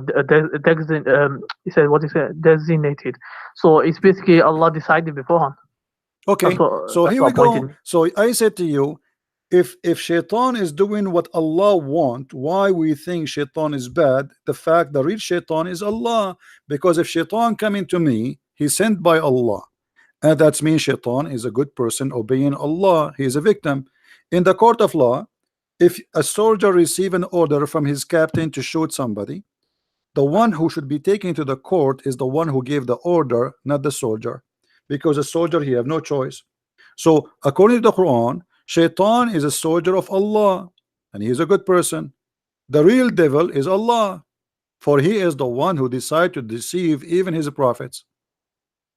No, so with the devil, he's by the nature itself, he's evil. So with friend, with if Allah, the he's devil, the one who appointed him. What as a by his test. nature? Who is the one who appointed him? Allah. So it's not his nature who appointed him, because if this is by the nature, then the devil should not need Allah to do his job. But what the verse saying, that it is us, it's our command to appoint to every prophet shayateen. Not only but one. in your belief, you got the same thing. You can't be a hypocrite on this. No, we don't, my friend. Shaitan, he was created as an angel, and he refused to obey God, and willingly. Didn't your God know the future? Doesn't Did matter. you not know see, that's what's there's gonna a happen? huge difference between God. He made him Shaitan to be evil. You see, I can say, okay, God created evil, but he did not create really evil by creating evil. He created angel, and that angel decided by free will to be an evil person. But here, Allah created Shaitan, and he gave him a job, and he worked for him, which means Shaitan is a good person in Islam. Let me ask you. No, Allah okay, then said to the Shaitan, let me ask you. Do you go to heaven because of your belief and your deeds? By the mercy of Allah, ultimately it's going to be by the mercy of Allah. So what do you mean by the mercy? Is that by the mercy or by the destiny? What do you mean? Okay, when Adam he commit sin, did he commit sin or Allah he made him commit sin? Adam didn't commit sin. He committed a mistake. He made a mistake. Okay, is that was a choice or Allah he forced him to commit sin? Yeah, that was his choice. He made a mistake by choice. By choice. Yeah. So your prophet is lying then? How? Because your prophet he said no. Your prophet he said that Adam and Moses they have a debate, and Moses he blamed Adam for his sin. So Moses he said to him, because of you we are out of heaven, we are miserable. So Adam he said to him, do you blame me for a destiny created for me, Allah designate for me 40 years before my creation? Right, so what Adam was saying was that this was going to happen anyway. No, but, see, hold on. You said to me that Adam he did it by choice. Adam saying, do you blame me? Which means you cannot blame me. Do you blame me for which Allah, for an action which Allah had written in my fate 40 years before my creation? So the decision of making sin in Islam is the decision of Allah. Allah he made us sinners. He is the devil. So Adam saying, you cannot blame me for the sin, because the whole debate is what? You, because of you made us out of heaven. Adam said, do you blame me? Which means you cannot blame me. Allah he wrote my sin before he created me. It's a destiny. And then your prophet he took the side with Adam against Moses, and even he repeated the same 3 times as usual. Adam confuted Moses, Adam confuted Moses, Adam confuted Moses, which means yes, Adam sin, it's not his sin, it is the sin of Allah. Allah is the devil and Adam is a victim. So with regards to humans, we don't have absolute free will. So we have different things. So why we will go to hell? Okay, thank you. So guys, we don't have a absolute free will. We don't even any. Here we go. 40 years before his creation. We do have free will, but okay, not hold absolute. on. So we cannot blame Adam for his sin. So we blame who? No, there's no blame. It was supposed to happen like this, and okay, and it supposed to have, so why we blame me for my sin? If I no commit adultery, if I do adultery, can Allah blame me for adultery I do, or I blame Allah? Yeah, the blame was upon you because you got free will to do this. Where do you get this from? Free will? You keep repeating. Are you sure you're a Muslim? Yep. Okay, let's see what your prophet said. Your prophet said that every adulteress, Allah he gave him he wrote for him the exact fixed portion of adultery. Read with me. Abu Hurairah reported that Allah apostle saying, verily Allah has fixed the very portion of adultery which a man will indulge, which means it's a fixed. Allah, He decide for you. Why you say to me, you blame yourself? Allah, He decide how much adultery I will do. It's not a choice. So look at this madness cult. Allah, before He created us, He decided, okay, Christian prince, he will sleep with 50 women. And then Allah said, kill a Christian prince because he sleep with 50 women. Who is the stupid here? So because Allah knows the future, so He this is not knowing the He knows future. how much He will do, so that is fixed. Read carefully. This is not knowing the future. This is a decision made by Allah about how much we will do. This is not knowing. Read carefully. Allah has fixed the very portion of adultery which a man will indulge. It's not a choice, and which he necessity must commit. Do you see it? Necessity must commit. It is not a choice. Necessity. Yeah, so because it's what do you call it? It's a must that they have to commit. It's because Allah knows the future. So this is not Allah knowing the knows what future. is fixed. It says He wrote for you a fixed portion. It is not the future, which necessity must commit. He's talking about even the future. He will commit because Allah, He wrote it for you. Okay, let me show you this. Stop playing, keep playing games. People are laughing. A child who is born as a baby, he's 1 day old. He will go to heaven or to hell? The child would go to heaven, or he will have a test. Some scholars have said that he's going to have a test on. A child, he will have a test. 1 day old, he will have a test. He's going to be. Allah will make him age forward, so he's going to have a test. That's a good one, my friend.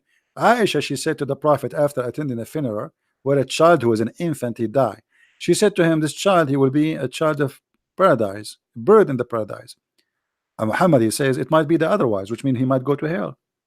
So why the child will go to hell?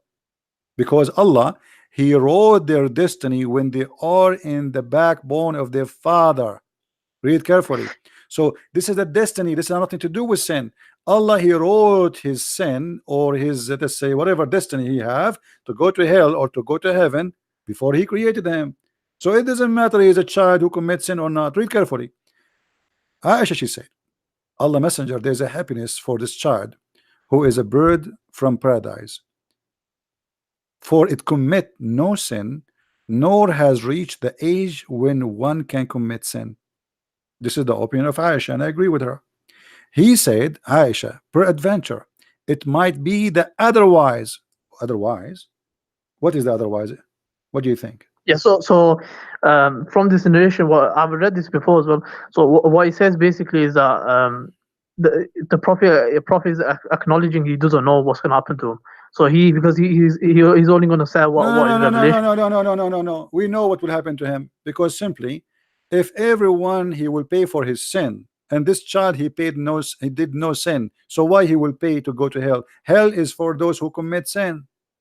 So what do you mean we do not know? Allah told us. Everyone will pay for his sin, but this child, he did not commit sin, neither he reached the age of sin. So we do not know. And then he says it may be the otherwise, which means he might go to hell. But the guy is dead. He's a child. He's a baby. He's an infant. What otherwise? Read carefully. Because God created for paradise those who are fit for it, while they were yet in their father backbone, and He created for hell those who to go to hell while they're in their father backbone. So you go to hell, decision is made when you are not created yet. You commit sin or not, you are a baby 1 day old or not, it doesn't matter. That's what your prophet is saying. So it says here that the prophet said it may be otherwise. So he says it may be, so that's not certainty. So we don't know what's going to happen. No problem. It may be the otherwise, because why? Because Allah, He created you to go to hell or to heaven when you are in the backbone. By the way, the child doesn't come from the backbone. This is a mistake from Muhammad, scientific mistake. But however, He decided where you will go. Your sin have nothing to do with it. The child, he commit no sin. He's a baby.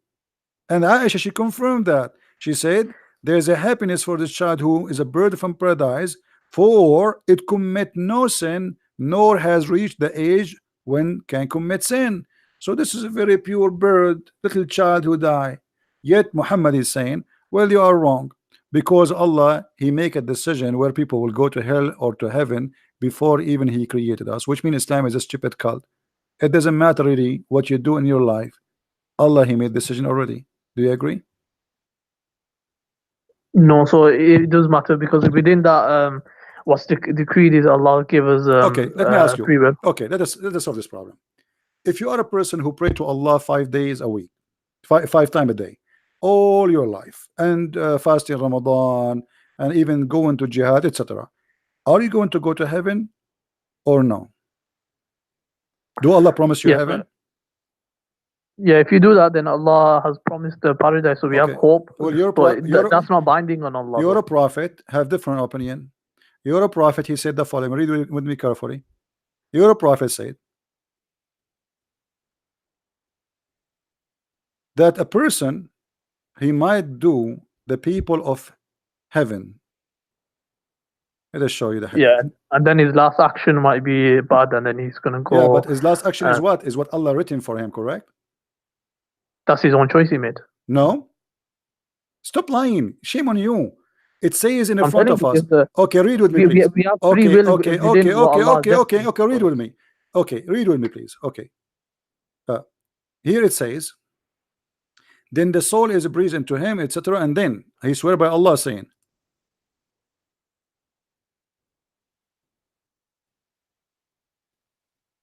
and by Allah, a person among you may do the deeds of people of fire till there is only one cubit or an arm distance between him and fire. Okay, this guy is not praying, he don't do jihad, he is a friend to the Christians, which is haram. He eat pork, he don't rape women, which is haram, not to rape women. So he don't do all the bad things which Islam, Allah told him to do, and that will go to take him to hell. But then look what it says, but then that is written which Allah ordered the angel to write, proceed, and he does the deed of people of paradise, and he enter it. So what will make you go to paradise? Is that your deed or what Allah wrote for you? So the writing is basically Allah showing his knowledge. So when you wrote in the Lawhul Mahfuz, big fat liar. This is showing his knowledge, you liar. What knowledge? But then the writing of Allah will proceed. The guy is doing the opposite. This is his free will. The person doing his opposite, he will go to hell. He's almost there, almost in the door. Then what is written by Allah proceed. That was written by Allah, not knowledge. Allah write for you before he created you what you will do. This is not knowledge, liar. And he is showing you the opposite. A man, he will do the deeds of people of paradise till there is only one cubit or two between him and paradise, and then what is written proceed. What is written, this is the will of Allah, and he does the deeds of people of fire, and he enter it. So going to heaven or to hell, it is what by Allah written, and this is why Islam is the most stupid cult ever. So you convert to Islam, you don't convert to Islam, you say pray, you don't pray. It's like garbage, because at the end of the day, it's what Allah he wrote for you. He did not say what Allah knows, he said what Allah written for him. Stop, shame on you. Do you see how they play like a snake? I mean, look how clear the evidence. Yeah, this is Allah knowledge. This is not Allah knowledge. He's showing you two different directions. One is doing the deeds of bad, and the one is doing the deed of good. Allah, at the end, what he wrote for you is going to take over. And this is one of the belief at the pillars of Islam, which is to believe in Allah destiny. This is destiny. So if you are a donkey, this is your business if you can't understand. Donkey maybe don't understand, but a human just should understand. It is not your deed will take you to heaven in Islam. It is what written by Allah. This is why a child who is born a baby, who never commit a sin, still he might go to hell because it is what written for him. It's not about a sin he did.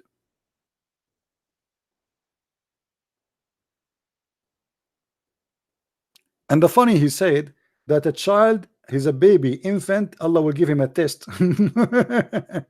What he will give him a test? He will give him milk and wine. How you can give an infant a test? Hey infant, do you like pepperoni or the nipples of your mom? Okay, you fail. Take him to hell. He said he want the pepperoni. This is made by the Western. It's haram. This is the test for the infant. Infant.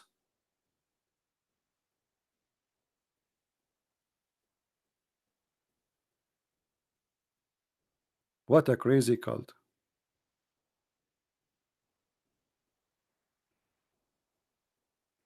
Anyway, guys, I think we have enough for today. Don't forget, please, to download the video. I know we have more than 1,000 people listening, but this is English. If you like to learn more, feel free to get my books. You can search for them in whatever language you speak in your Amazon in your country. In Amazon, you can search for Christian Prince, and you will see the list of my books based on your language. If you live in America, you can search Amazon.com, France, Germany, etc., and you will see it in your language. We have in Spanish, we have in Swedish, Dutch, German, French, and more to come soon, Russian and other languages. So I want to say thank you guys for being here. I hope we learned something good for today.